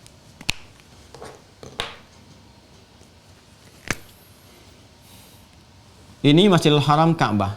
Secara tempat ada di mana tempatnya? Satu, kita bicara tempatnya di mana. Oke, baik.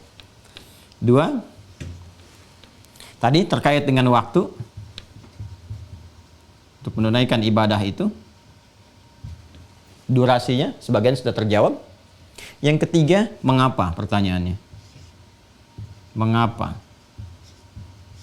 Ini kan tempatnya di mana, waktunya kapan, kan?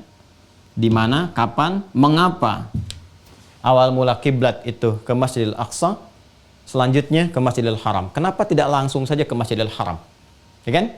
Harus ke Masjidil Aqsa dulu, baru ke Masjidil Haram. Mengapa?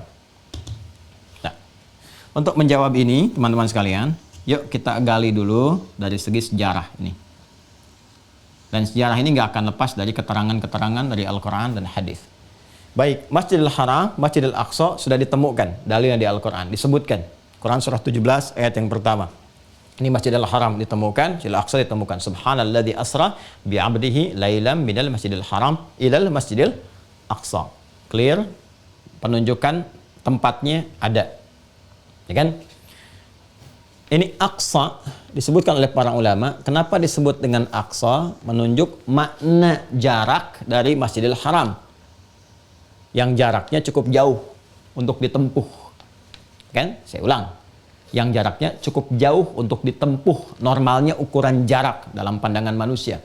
Ya, sehingga sesuatu yang jauh, terjauh disebut dengan aqsa namanya. Ya, aqsa, ujung sesuatu, jauhnya dari sesuatu. Ya, sesuatu yang terdalam.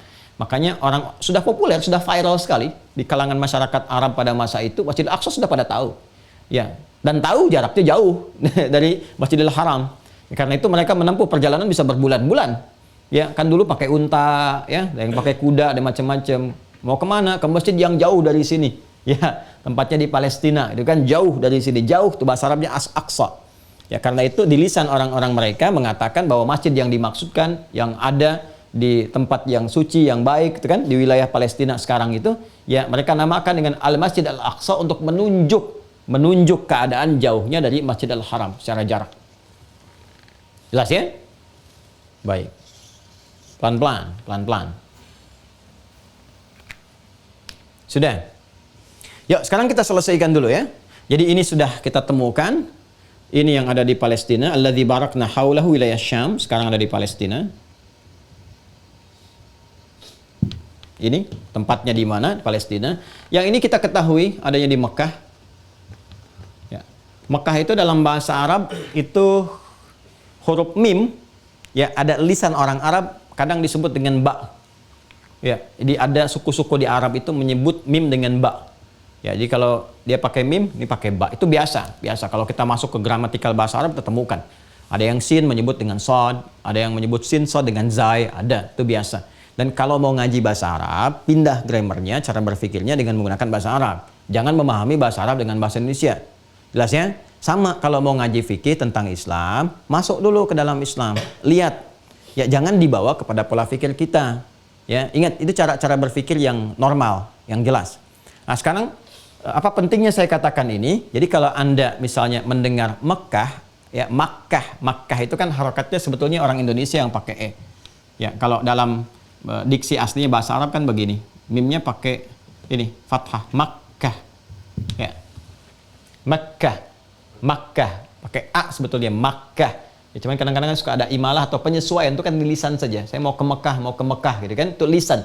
Lisan orang itu tergantung pengaruh. Ada antropologis ya. Secara geografis itu lingkungan memengaruhi bagaimana lisan bertutur. Yaitu yang hikmah di surat Ar-Rum juga ayat 22, ya kan? Di antara tanda kebesaran Allah itu perbedaan pigmen kulit dan juga lisan yang bertutur akibat pengaruh lingkungan dan interaksi. Ya, makanya kalau dalam bahasa Inggris juga diterjemahkan ke dalam bahasa Indonesia atau lisan-lisan pengucapan, kan itu kan bisa berbeda juga cara mengucapkannya. Aksen Amerika dengan aksen Inggris kan bisa berbeda. Arab juga sama, orang Mesir dengan orang Libya, ya orang Saudi ketahuan itu, ketahuan dari bicaranya aja, oh ini, oh ini. Sama dengan Anda, oh ini Australia ini. Australia juga bagian sini, itu pasti bisa membaca itu. Ya ini jadi bisa Makkah, bisa pakai Bakkah. Bakkah. Ya, ini di Arab nih ada dua ini. Dan ini diperkenalkan oleh Al-Quran, diperkenalkan. Misalnya kita lihat Quran surah ketiga Ali Imran ayat 96 sampai 97. Kita lengkapi aja. Quran surah 3 ayat 96 sampai 97. Inna awwala baitin wudi'a lin-nasi lalladzi bi Bakkata mubaraka. Pakai ba di sini diperkenalkannya. Karena viral waktu itu saat ayat diturunkan, viral menggunakan ba juga. Ba dengan mim, dua-duanya ada. Ini hikmahnya Al-Quran, sehingga tercakup semua orang paham, mengerti apa yang dimaksudkan. Makkahnya sudah dikenal. Bakkah juga tahu. Ya. Dan ini akomodatif sifatnya. Al-Quran mengakomodasi bahasa-bahasa, diksi-diksi yang digunakan, sehingga tidak ambigu pengenalannya di masyarakat. Semua dikenali, diketahui. Dan terangkat keadaan suku yang disebutkan itu. Ya, jadi ada kesan dimuliakan oleh Allah. Karena disebut dengan dialeknya dan sebagainya, sehingga menerima Islam itu dengan enak, dengan nyaman. Nah ini ada pesan-pesan dalam juga secara hikmahnya. Ya kita harus ini kan ada kesan Bhinneka Tunggal Ika dan sebagainya, gitu kan? Berbeda, ada suku-suku, ada wilayah, ada tempat, ya. Maka kalau kita ingin menghadirkan satu kesan kebahagiaan, persatuan, kemuliaan, maka hadirkan spirit Al-Quran itu dengan menampilkan kemuliaan-kemuliaan tempat itu, penduduknya, orang-orangnya, bahkan bisa digunakan dalam kebahasaannya ketika bertugas di tempatnya, ya. Ada misalnya pejabat bertugas di daerah yang Sunda, pelajari bahasa Sundanya, interaksi dengan orang-orang Sunda di situ, walaupun misalnya ini dari Jawa, dari Sumatera, itu akan memberikan kesan tersendiri, ya, di orang Sunda yang hadir di sekitaran itu. Jaksa misalnya rapat dengan teman jaksa Sunda, ngobrol, saling nyapa aja pakai bahasa Sunda, itu punya kesan tersendiri di masyarakatnya, sehingga penerimaannya bagus. Ya, ke Kalimantan, Masya Allah, kita belajar bahasa di sana, menampilkan keindahan alamnya dan sebagainya, merasakan kesan tersendiri, sehingga persaudaraan itu terikat, nyaman, kuat, hubungan itu enak. Inilah spiritnya Al-Quran. Gitu. Jadi pokoknya kalau jadi muslim, mukmin yang beriman yang baik tuh, Masya Allah itu kepersatuan itu cepat, kenikmatan berinteraksi itu enak dan nyaman gitu, nyaman. Dan kita bisa menghindari hal-hal yang hal tidak penting dalam kehidupan, yang kadang menghadirkan satu-satu hal yang tidak bermakna. Ya. Ini indah sekali. Bakkah disebutkan Bakkah. Alladzi bi Bakkata mubaraka. Nah ini yang pertama disebutkan oleh Al-Quran. Sungguh kata Allah, aku tegaskan inna awwala baiti wudi'a linnas. Ya, tempat pertama, ya rumah pertama, tempat pertama yang dibangunkan untuk manusia dalam rangka kiblat itu, ini sebagai arah menunjuk ya pada implementasi perintah, pancaran perintah dari Allah Subhanahu wa taala dan bukti ketaatan kita menaati Allah, gitu kan? Maka Allah wujudkan satu tempat sebagai arah ya untuk kita beribadah. Inna awwala baiti wudi'a linnas. Ya, tempat pertama yang dibangunkan untuk manusia. Ini redaksinya jelas sekali, yang dibangunkan untuk manusia. Ya, kalau kita tekstual melihatnya, secara tekstual kita akan memahami bahwa yang bangun bukan manusia karena dibangunkan untuk manusia. Ya kan? Nah, jadi kalau kita lacak dalam Akhbar Makkah, ini 2 jilid kitabnya. Saya ada kitabnya nih. Akhbar Makkah. Ya, karya Al-Azraqi ini. Ya, ini kitabnya nih. Ini langsung saya dapat dari Mesir nih. Ya, Akhbaru Makkah wa ma jaa'a fiha minal athar. Ini ya, kitabnya nih. Ini dalamnya, ini luarnya seperti ini. Nah, ini disebutkan teman-teman sekalian. Ini menarik sekali. Buku ini bagus. Ada 2 jilid. Dan ini saya punya dengan yang tahqiq. Tahqiq itu ada penelusuran, ya, dan ada editorial dan penelusuran dari referensinya. Apakah kalau bicara hadis, apakah hadisnya kualitasnya sahih, gitu kan? Baik atau bermasalah, dhaif dan sebagainya. Nah, ini nanti ada bab yang sangat menarik tentang bagaimana penyebutan awal pembangunan Ka'bah dari fase malaikat yang ditugaskan oleh Allah Subhanahu wa taala untuk membangun. Ya. Ini di halaman ke-68 ini. Ya, sebelah kiri di sini. Dzikru bina'il malaikati alaihimus salam al-Ka'bata qabla khalqi Adam, ya, wa mabda' at-tawaf wa kaifa kan. Ya, bab ya, penjelasan atau penyebutan tentang fase dibangunnya Ka'bah oleh malaikat, kan? Sebelum Adam diciptakan dan awal mula ya tawaf dan bagaimana kemudian tata caranya. Nah, ini di halaman 68. Nanti setelah itu nanti fase Adam.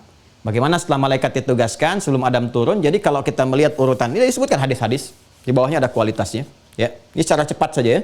Nanti boleh ya yang admin ya. Yang untuk siswa di Mira, tolong di-scan.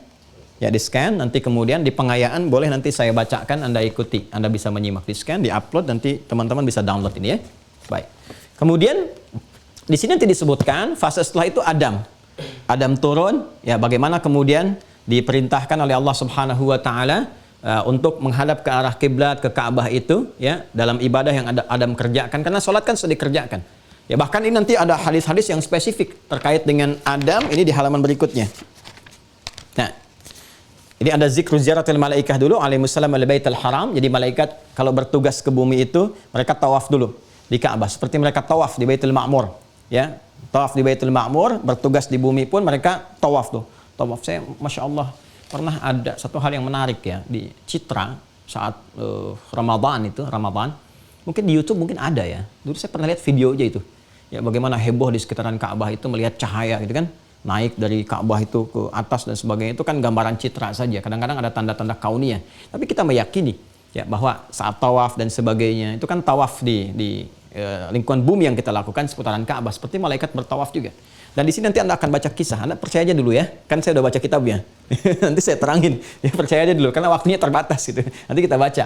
Ya, Adam kan sempat berada di surga gitu kan, diberikan oleh Allah training di sana dan menyaksikan bagaimana malaikat mereka bertasbih, bertahmid seperti Al-Baqarah 30 itu, tasbih, tahmid, kemudian tawaf itu kan mengelilingi Baitul Ma'mur dan seterusnya, luar biasa. Dan ketika Adam diturunkan disebutkan dalam kitab ini Al-Azraqi, itu Adam merasakan suasana itu, ada kerinduan ya, ada rasa kangen dan sebagainya, bagaimana tawaf dan seterusnya. Maka Allah perintahkan kemudian di Ka'bah itu. Ya, maka fase-fasenya kalau mau detil lagi belajarnya itu fase-fasenya nanti ada fase yang menjelaskan fase awal malaikat menunjukkan letak, kan? Letak dengan awal pondasinya. Nanti kemudian di masa Adam kemudian dibangun kembali, diberikan batas-batas yang jelasnya. Nanti kemudian di masa Nabi Nuh alaihissalam setelah terkena hancur itu ada pondasi diberikan kembali penegas tandanya oleh Sam bin Nuh yang kelak nanti pondasi itu ditinggikan oleh Nabi Ibrahim. Ya, dengan turunnya nanti di Quran surah kedua Al-Baqarah dari Al-Qur'annya ayat 127. Wa idz yarfa'u Ibrahimul qawa'ida minal baiti wa Ismail. Dan sekaligus di situ manasik langsung diajarkan yang diwariskan terus sampai ke Nabi Muhammad sampai ke kita sekarang. Jadi fasenya ada fase malaikat pertama kali, kemudian setelah itu Adam alaihissalam yang kedua, 3 Sam bin Nuh yang keempat Ibrahim alaihissalam. Sedangkan fase-fase renovasi setelah itu banyak berlangsung, termasuk di masa jahiliyah sebelum kelahiran Nabi Muhammad SAW. Yang ada peristiwa terbakar itu kan, ya kemudian ada sebagian yang hancur, ya lalu direnovasi lagi dan ada kejadian unik. Ya, itu orang jahiliyah kan banyak yang kaya-kaya itu. Jangan dikira banyak yang kaya. Abu Sofyan, Abu Jahal, waktu itu Abu Sofyan sebelum masuk Islam, ya kayanya luar biasa. Abu Jahal juga demikian, banyak yang kaya. Tapi menariknya begini, ketika mereka mau merenovasi Ka'bah, itu mereka merasakan kekurangan. Kan iuran kumpul tuh, ngumpulin uang tuh, iuran. Ya. Tapi yang kaya itu bisa nggak sanggup mengeluarkan biaya untuk merenov dengan sempurna. Sampai ada bagian tuh yang nggak bisa ketutup secara keseluruhan. Itu menarik tuh. Apa hartanya nggak cukup? Ternyata tidak juga. Harta mereka banyak. Cuman mereka merasakan dalam kedalaman jiwanya bahwa ini kan rumah Tuhan. Nggak boleh keluar yang kotor. Yang bersihnya aja yang keluar. Ya, ini menunjukkan bahwa, maaf ya, harta yang diperoleh dengan jumlah yang sangat banyak pun, tapi sifatnya tidak berkah, maka dia tidak akan punya chemistry dengan nilai-nilai kebaikan. Karena yang baik itu hanya bisa didapatkan dari yang berkah. Sedangkan berkah sumbernya dari hati, dari jiwa yang dalam. Ya. Dari hati itu baru bisa mengeluarkan yang diduga baik, ya, disifati baik, baru bisa keluar. Makanya jangan heran kalau ada orang kaya pelit hanya untuk ngasih urusan-urusan sedekah, keluar cuma sedikit, triliunan, tapi nyumbang ke masjid cuma 10 juta. Ya memang yang berkahnya cuma yang itu. itu hikmah terdalamnya ya. Ya, sebab kalau merasakan harta berkah dia akan keluar aja biasa. Ya, karena itu jahiliyah tuh dulu begitu. Pokoknya kalau kita ngaji sirah tuh banyak yang unik tuh. Yang unik tuh banyak sekali. Ada yang kadang-kadang kita sedih ngalir air mata, ada yang senyum sendiri, ada yang kadang-kadang kita ketawa gitu. Sirah tuh unik tuh. Dan itu berulang. Berulang keadaannya, substansinya, walaupun dalam keadaan yang tidak sama. Ini ya. Nah, jadi hati-hati ya kalau ada yang crazy rich misalnya atau yang kaya-kaya miliuner tapi giliran nyumbang sedikit, nah itu pertanyakan dalam hatinya. Apakah harta yang selama ini saya peroleh sudah benar atau tidak cara memperolehnya? Karena kalau mau nyumbang hasilnya takut dosa juga gitu ya. Itu yang maaf ya saya sampaikan ini untuk tahu saja gitu, untuk koreksi diri ya kalau ada kesulitan untuk memberi padahal harta itu banyak, coba dilihat barangkali keberkahannya yang harus dicari ya. Ini poinnya. Nyampe ke sini ya. Ya. Nah, ini ya, inna awwala baiti wudi'a lin-nas, kembali ke Al-Qur'an, ini dalilnya. Jadi ini yang pertama dibangun, yang duluan dengan fase-fase tadi. Ya. Baru selanjutnya ketika ini selesai baru ke sini.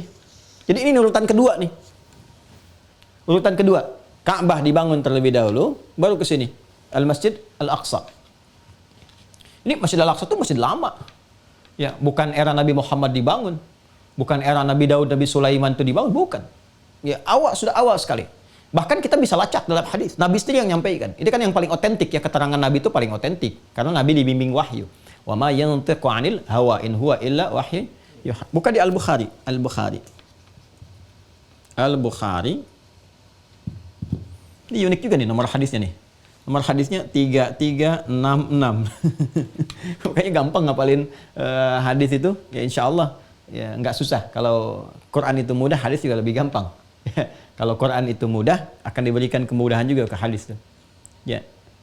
Dan ada citra tersendiri untuk memudahkan. Semua orang punya caranya sendiri. Tapi rahmat Allah menjadikan nanti dibimbing untuk memudahkan. Ini kitab yang ke-60, topik yang ke-60. Dzikru Ahaditsil Anbiya.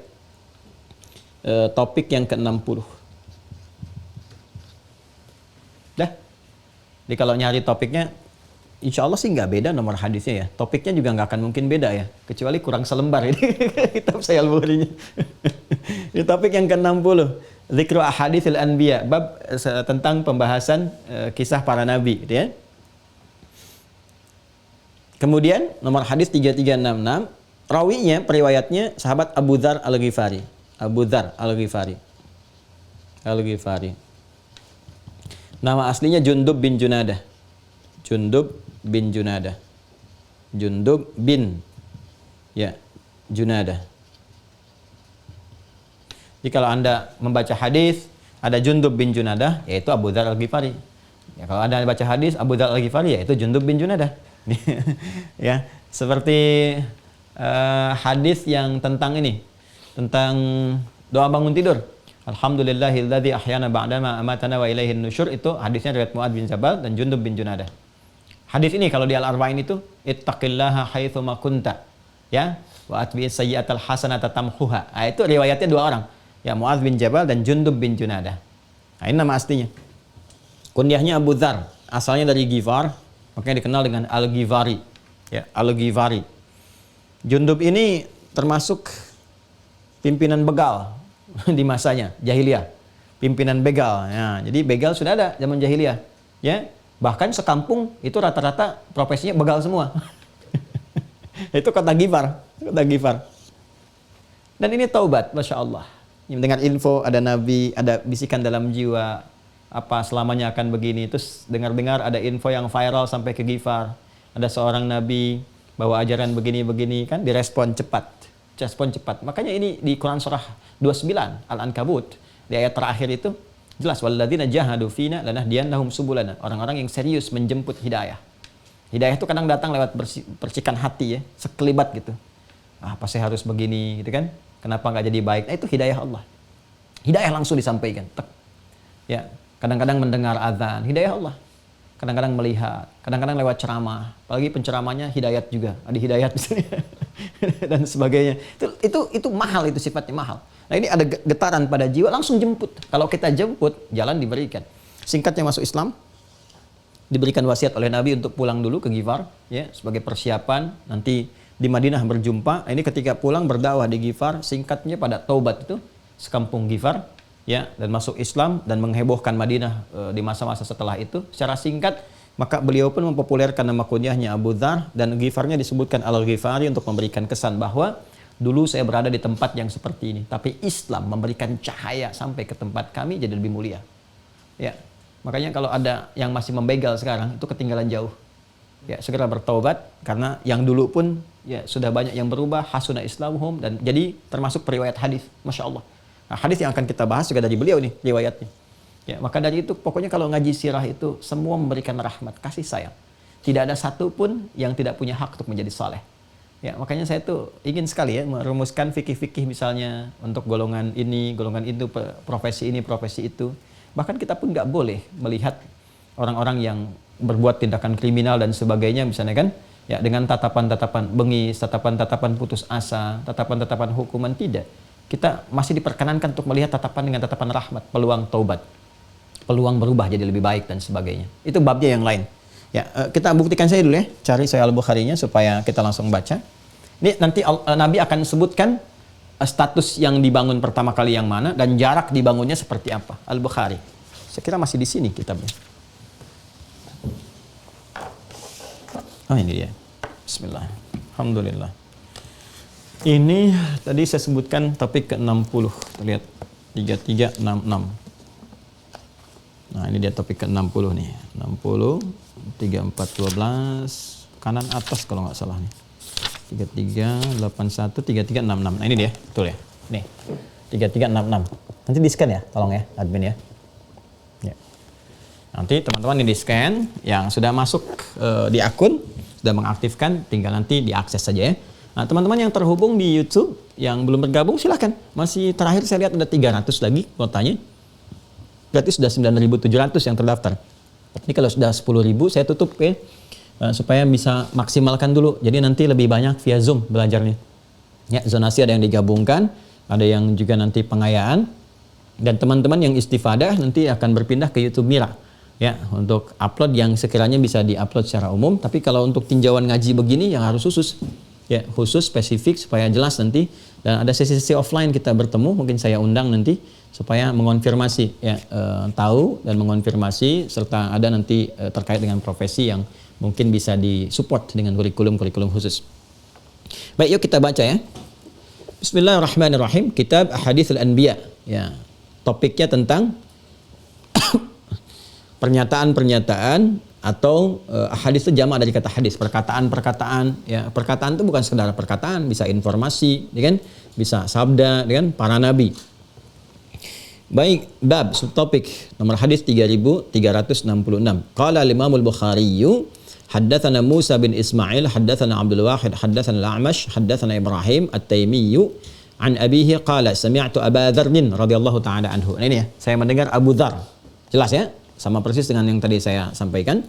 Abu Dzar Al-Ghifari radhiyallahu taala anhu, semoga Allah meridai beliau. Qala, beliau menyampaikan, qultu, ya, beliau bertanya. Jadi beliau yang bertanya kepada Rasulullah sallallahu alaihi wasallam, ya Rasulullah, wahai Rasulullah, ayyu masjidin wudi'a fil ardi awwala? Ya, masjid apa yang pertama kali, ya kan, berada di bumi?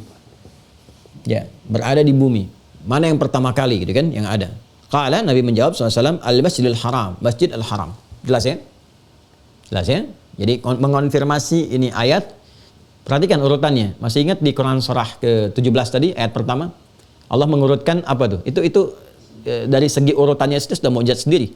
Subhanalladzi asra bi'abdihi lailam minal Masjidil Haram. Ya, lihat urutannya dimulai dari Masjidil Haram. Baik ya, bukan hanya menunjuk pada peristiwa Isra di mana Nabi berangkat, bukan, tapi nanti ada urutan hikmah terdalam juga menunjuk pada awal mula itu didirikan. Jadi ada batas-batas. Saya pernah baca satu buku ya. Nanti coba saya cari dulu ya. Itu ada bukunya bagus itu, sampai meriset dengan sangat sempurna ukuran Ka'bah dan area Masjidil Haram dan ukuran Masjid Al-Aqsa. Jadi kalau diukur itu secara geometris, itu ternyata ukurannya sama awalnya. Ya, jadi dari luas tuh, dari sudut tuh sama semua ukurannya. Jadi kalau diukurkan dengan sempurna, ya awal ya, yang sebelum mengalami renovasi, perluasan dan sebagainya. Jadi batas-batas awalnya itu serupa. Ya, coba nanti saya cari dulu bukunya ya, begitu saya temukan, lihat nanti saya coba mintakan admin untuk di-scan bagian itu saja untuk ditunjukkan kepada Anda. Ini menunjukkan bahwa ada keserasian, keselarasan, dan ini menunjukkan sumber yang satu. Di mana ada teknologi bisa saling menginformasikan, belum ada telepon, belum ada macam-macam, arsitek belum bisa terbang sana sini, kok bisa gitu ukuran secara geometrisnya itu serupa. Ya, walaupun nanti secara arsitektur itu bisa mengalami perkembangan, ya, tapi batas-batas yang ada itu ukurannya bisa serupa gitu. Jadi besaran-besarannya, panjang dan seterusnya, ukurannya itu simetris sekali. Ya. Kemudian qala, disampaikan lagi, qultu, saya bertanya lagi, thumma ayyun, kemudian setelah Al-Masjidil Haram itu yang mana lagi? Ya. Qala, Nabi menjawab, Al-Masjidil Aqsa, Masjid Al-Aqsa. Jadi yang duluan itu ya ditetapkan oleh Allah Subhanahu wa taala itu Al-Masjidil Haram, ada Ka'bah di dalamnya. Ini mengonfirmasi Quran surah ketiga Ali Imran yang ayat 96 tadi sampai 97 itu ya. Inna awwala baiti wudi'a lin-nasi lalladzi bi Bakkah mubarakah. Ya kan? Sungguh rumah pertama yang dibangunkan untuk manusia itu yang ada di Mekah, yang penuh berkah itu. Ya apa itu? Yaitu Masjidil Haram yang dalamnya ada Ka'bah itu. Ya, jadi satu area meliputi sendiri itu. Ya, meliput sendiri. Jadi antara Ka'bah yang berada di area Al-Masjid Al-Haram. Baik, setelah itu baru kemudian Al-Masjid Al-Aqsa, masjid yang jaraknya jauh, gitu kan? Jauh dari apa? Dari wilayah Masjid Al-Haram. Jadi kalau saya pernah tunjukkan kepada Anda batas-batas wilayah Jazirah Arab itu, kan kalau ada Jazirah Arab ya, ini kotakin lah segini ya. Ini kan ada Hijaz, nih batas barat nih. Barat, ini timur, ini selatan, ini utara. Ya. Secara singkat, ini Mekah ini ada di sini nih, Mekah. Hijaz wilayahnya. Wilayah Hijaz. Mekah ini ke Madinah, sini Madinah. Ke sini ke Taif, ke sini ke Yaman. Nah, ini Hadramaut. Sini. Agak ke atas dikit. Hijaz wilayah ini, Mekah, Madinah, Taif. Kemudian ke selatannya ketemu Yaman, antara Yaman dengan ke sini jarak batas antara Yaman dengan ini sela-selanya tengah-tengahnya disebut dengan Tihama. Nah, jadi yang populer itu ada 5 wilayah nanti. Ini Hijaz, Tihama, Yaman sebelah sini. Kemudian ke atas dikit ada Najd di sini. Najd. Antara Najd ke sini ke Yaman ada Yamamah namanya. Ya. Ini ada Oman sini. Nyebrang sedikit sini ada Irak. Di sini ada Persia dulu. Ini ada Iran sini. Ya. Kemudian ke bawah sini nanti ada Sudan. Ini kan Laut Merah nih. Ya, belajar peta dong ya. Belajar peta supaya kita tahu ya. Kalau udah tahu kan peta buta lebih bagus daripada cinta buta yang tidak jelas. Nah, peta buta tuh enak. Wah, tinggal lihat-lihat tahu daerah. Ini ada ke Sudan dan seterusnya. Kemudian ke sini geser. Nah, ini ada Syam. Batas ke wilayah utaranya. Makanya nanti di Ka'bah kan ada sudut Syamal. Syamal itu bagian utara yang ngarah ke Syam. Ya, makanya ada kan rukun Yamani, rukun Syamari ya. Kemudian Hajar Aswad ya. Ada Iraqi yang ngalah ke Irak ke sini, ke timur. Nah, ini Syam. Ya. Di Syam itu nanti masuk Palestina ya. Palestina. Ini Jordan dulu di sini nih. Jordania sekarang ya. Nah, di Palestina ke sini ya, Syria belah sini. Itu kan wilayah dulu Romawi yang menguasai ini pada masa-masa jahiliyah. Ini batasnya nih. Nah, ini batas ujung. Batas ujung dari wilayah Jazirah Arab. Ya. Jazirah Arab itu sampai sini dulu. Ya, Arab secara geografis yang awal mula itu jazirahnya sampai sini. Batas-batasnya ini. Irak tuh bukan masuk wilayah Arab secara geografis, masuknya Persia. Cuma nanti ketika geografis itu disifati oleh linguistik ya dan wilayah perluasan kekuasaan Islam, itu bisa berubah definisinya. Secara linguistik jangankan misalnya ke Irak, Ya, sekarang Syam, Palestina, Syria masuk pakai bahasa Arab semuanya. Ya, jangankan ke sini, ke barat ke bawah, Mesir di sini ya. Ini ada Sudan. Bahkan masuk Afrika Utara tuh. Di Afrika Utara itu kan Mesir, Libya, Tunisia, Maroko, Aljazair, bahasa Arab semua. Ya, bahkan sekarang kita nyebutnya negara Arab. Ya, jadi negara Arab itu bisa banyak, bisa banyak. Cakupannya apa? Kalau geografis awal, ini wilayah-wilayah Jazirah Arab. Ada 5 bagian. Ada Hijaz nanti, ada Tihama, ada Yaman, ada Yamama, ada Najd di sini gambarannya. Ya, tapi kalau kita bicara sekarang bahkan dalam diplomatik ya, itu setidaknya ada 11 negara. Ya, sedikitnya ada 11 negara yang tercakup di situ. Kalau linguistik lebih banyak lagi. Ya, makanya mau ke Arab kemana belajar? Ke Al-Azhar. Al-Azhar itu kan kalau kita gali secara geografisnya di Mesir. Mesir masuk Afrika Utara. Ya, cuma karena ketika nilai-nilai keislaman meluas dan bahasa yang digunakan bahasa Arab menjadi menyatu. Ya. Dan ini peradaban banyak sekali, peradaban banyak. Jadi jangan katakan di Arab nggak ada peradaban, bisa lebih awal, peradabannya lebih banyak. Ya, yang klik adik terakhir ya, ya di admin ya, klik adik terakhir itu yang tentang Arab itu saya coba bahas nih. Silahkan kaji lagi tuh. Ya saya terangkan di mana kaum Thamud di mana, kaum Ad di mana, peradabannya apa. Kemudian juga di Yaman seperti apa, ya macam-macam tuh. Pengaruh Yaman ke Ethiopia, ya melahirkan nanti Abraha dan sebagainya. Itu asalnya dari Arab dari sini wilayahnya. Dan seterusnya. Nah, ini kalau ngaji tentang itu, ya kalau kita ngaji tentang Nusantara, Indonesia kan lain lagi.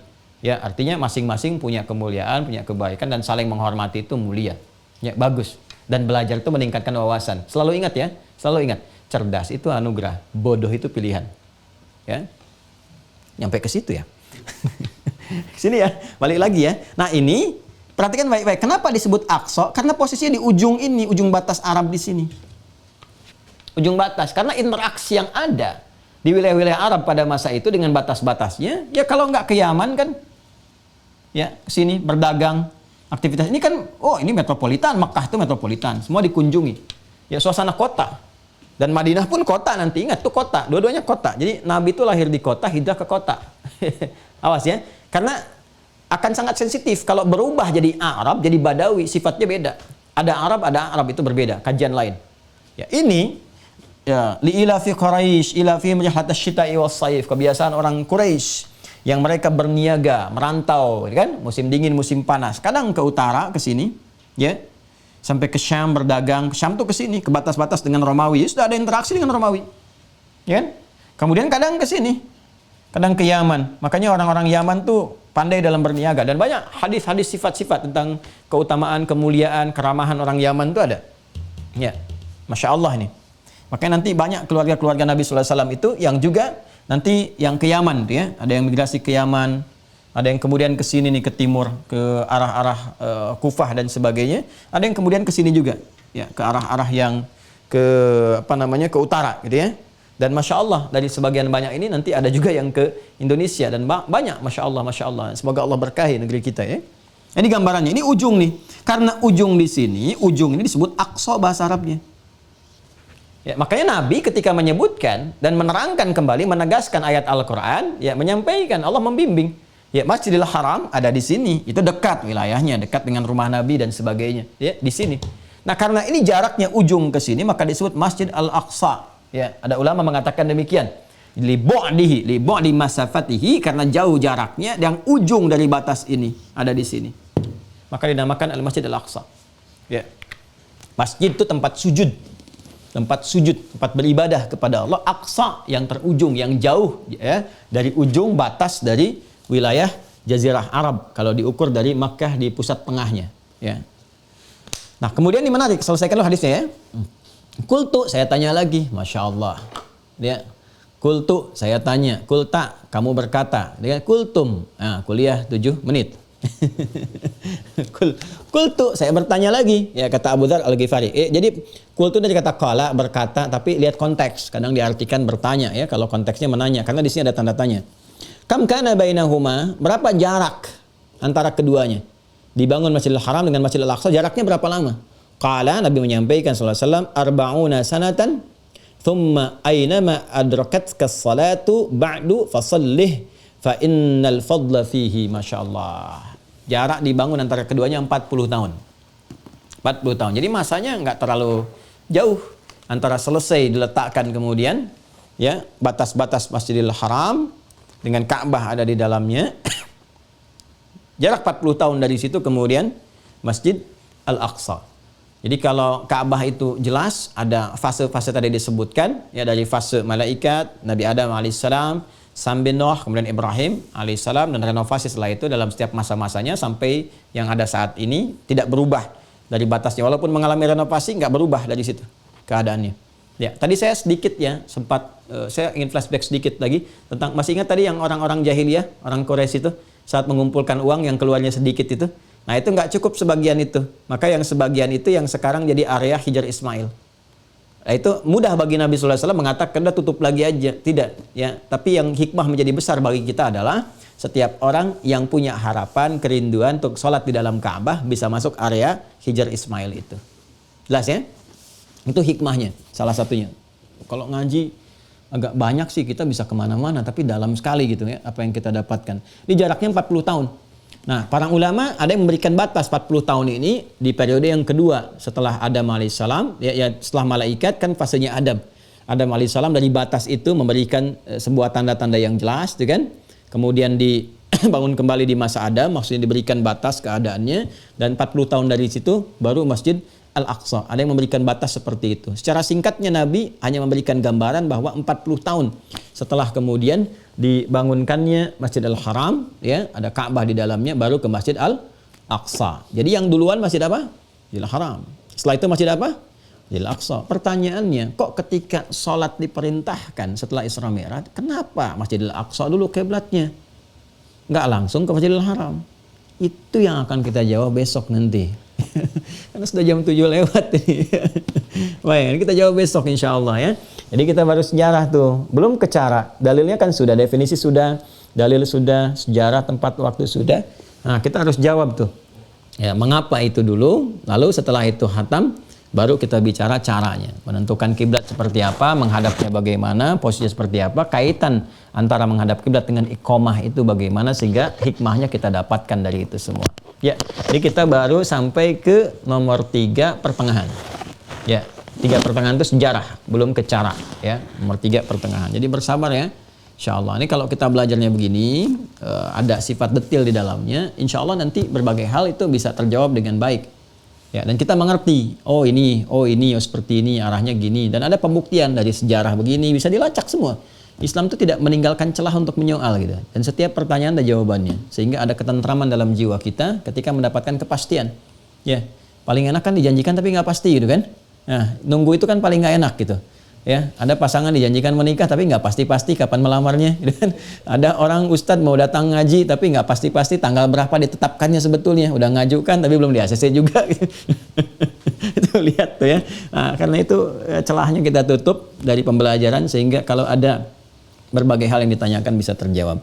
Saya kira itu yang disampaikan. Berjumpa esok hari untuk menjelaskan apa yang telah diuraikan. Mudah-mudahan Allah memberkahi pertemuan kita di hari ini, menyelamatkan kita, memberikan kesehatan, kemuliaan, dan menyatukan kita dalam kebaikan. Allahumma taqabbal minna innaka antas sami'ul alim wa tub 'alaina innaka antat tawwabur rahim. Allahumma ij'alna ya Allah muqimis salah min dzurriyyatina mustaqbilil ka'bah biridhaka ya arhamar rahimin. Allahumma rzuqna ni'matal istiqamah fi dinik wa fi ittiba'i sunnati nabiyyik sayyidina Muhammad sallallahu alaihi wasallam. Rabbana atina fid dunya hasanah wa fil akhirati hasanah wa qina adzabannar. Ij'al baqiyata hayatina hayatan thayyibah wa akhir wafatina husnul khatimah. Wa sallallahu ala sayyidina Muhammad wa ala alihi wa sahbihi ajma'in wa akhiru da'wana subhanakallahumma wa bihamdika asyhadu an la ilaha illa anta nastaghfiruka wa natubu ilaik. Walhamdulillahi rabbil alamin. Demikian teman-teman sekalian, insyaallah awal bulan depan kita update juga tentang pesantren dan semoga mempercepat bisa dibangun dan menjadikan kita terintegrasi dalam pembelajaran. Assalamualaikum warahmatullahi wabarakatuh.